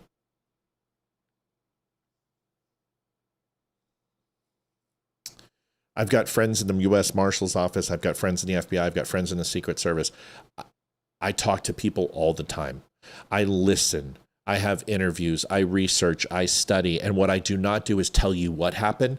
I tell you what didn't happen. It's the person who's telling you what happened. They're the liars. They're the deceivers. They're the false prophets. They're the people, oh, I know what God wants. You have no idea what God wants, but you do know what God said, and you can preach his word. Charlie was a great person of that. Stu Peters is a man of false faith. He doesn't believe in God. He believes in himself, the almighty dollar. And this Barron character, by the people he associates with, I absolutely question his character. He can most certainly come on my show. I would love to talk to him. Bunny says, yes, sir, facts nonstop. All facts. Every time you watch a video or live it increases the output algorithm. That's why they grift. Yes. Thanks for staying on extra time tonight. You're doing a great service for everyone. Bunny, thank you. Those people like Tucker Carlson, Candace, Nick Fuentes, others, Jew haters getting money for everyone who clicks on them. Yes. Brian McGuire. I know this for a fact because while serving in the Marine Corps, some buddies of mine had AR-15s that worked in the armory, ordered trigger assemblies for the M16, and they replaced their AR-15s with an M16. Yeah, they're Armalite rifle. That's what AR stands for. It's not assault rifle. It's Armalite. Look who created the M16. Yep. I turned in late tonight. Did you already talk a bit about the shitty birthright citizenship? We did. Thank you, Matt. No, CJ, thank you. Listen, thanks for sticking in there with me and having a conversation with me. Thanks for not getting mad at me. I'm not trying to hurt you. If I was next to you, I'd give you a giant hug, and I would just sit there and tell you, I'm not trying to lead you astray. I'm actually trying to put you on a path of I like where you're at. The first thing you said was the best thing you said. Let's wait till the trial. Yes, let's wait till the trial. Let's wait till the trial, because I think this is when these people are going to spin out, and you're going to hear the lies that they're going to tell. They're going to backpedal. They're going to change the narrative. They're going to say they said this. They're going to say they didn't say that. And I'm going to continue to show you their lies, and I'm going to expose them. And if I haven't exposed Candace Owens and Nick Fuentes and Stu Peters, if you want me to, I'll start dissecting this guy's videos and crushing him. I don't try to tell you what happened. I try to disprove what they say did, and I'm very good at it. Because I found you and I needed the truth, I have no reason not to trust you. Great. But I can give you reasons not to trust those people. I can show you. And I challenge them to go through my past, go through my word, go through the things I talk about. Bring it on. Bring it on. You want to see my W-2s? You want to see where I live? You want to see if there's anything dishonest that I've said about my military? I'm an open book. I'm an open book. Show you my altruism, or show me my deviance, or show me my way that I'm leading you astray. I dare them. But I can show you what they've done. I can show you their lies. Andrew says he isn't saying conspiracies aren't real and don't come true. He's just calling out certain ones. Conspiracies over this last 10 years, pretty much I'm 85 to 90% right. Just keep an open mind about, watch their true character. Right. I'm not telling you that the snake oil won't do things. I'm just telling you the snake oil won't do what they say it does. There it is. How beautiful. I need to make a shirt. That's a good shirt, right? I'm not telling you the snake oil won't do some things. I'm just telling you what it won't do. That's so good. Should make a shirt. CJ, you always have a home here. Everybody has it. I don't have enough. I don't have enough listeners to be choosy. I've never got mad or upset with you all of these years in conversations. Thank God. Good. Love you. I adore you. I think you're amazing. And I think you should have called in. And this was a great reminder of those particular people we all need to watch out for and remind our friends about. Yeah, it would have been awesome. These I think it's a woman. It is a woman. You crack me up. I have 2 accounts, one here and the other on Facebook, and this is where I found you when I started. Well, listen. That's a good shirt, though. The snake oil analogy is good. Listen, I don't know these guys. I'm not in some sort of territorial pissings. I think Candace Owens is gorgeous. I think she's wicked fucking smart for some things. I think she is horribly sad. I think she has been through hell, and I recognize the signs in her that I've seen in veteran friends with PTS. I think she's suffering. She's going through it. I've also seen postpartum in my wife, and I believe she's going through that too. And I think another pregnancy is not what she needs. But God bless her for having it. I want the best things for her. I don't want harm to come to her, but I don't think that she is a morally good human being. Same thing with Ian Carroll. Same thing. Stu Peters is a horrible piece of shit. If he gets hit by a truck tomorrow, I would laugh. I'd laugh. Because that guy is a horrible person. And he's evil. He's pure evil. Nick Fuentes isn't pure evil. Nick Fuentes is just a kid who knows how to make money and knows how to market himself. And he's pretty good at it. And I don't think he believes half the shit he says. There's too many inconsistencies in his message. Okay? Tucker Carlson's been a con man since he first started. He is a rich white elitist whose father was in the CIA, and honestly, Tucker Carlson is probably paid by the CIA. I think Tucker Carlson is full of shit as a Christmas goose. I think as much as loyalty as he has towards Muslims and Russia now is the same loyalties that he had towards the United States, Fox News, and CNN and MSNBC, and he worked for all three. I think Tucker Carlson is as solid as the wind blows, and he goes whatever direction it takes him and whatever makes him the most profit. But I don't have anything against these people. Everyone who comes on my show, I treat with the utmost dignity and respect, and I have conversations with them. And I would love to talk to Candace Owens. I'd love to talk to Tucker Carlson, but you're not going to get that softball shit that you got with Sean Ryan with me. I'm going to ask tough questions. I'm going to challenge you, but I'm also going to respect you. I'm going to listen to you and listen to your opinion. What I'm not going to listen to are the things that spoil and disrespect Charlie's memory. I can't stand it. The man was a personal hero of mine. My daughter looks up to him and emulates him. He was impactful with my belief and my faith. And although I don't like Erica Kirk personally, because I think she comes off as a little fake sometimes, I also am going to give her some credit that her husband was ripped out of her life. And I saw their happiness, and she never asked for the spotlight before he died, and she doesn't want it now. But it was thrust upon her, and I think we should give her grace. And I think the people who are not giving her grace are really fucked up. And that is including this Baron character, Tucker Carlson, Nick Fuentes, Stu Peters, all of them. Okay. Love you guys. Appreciate you guys. I'm going to go spend some time with my wife. It's Diablo release night, and I want to go play it. I want to say thank you for helping us hit goal. Thank you for being an amazing group of people.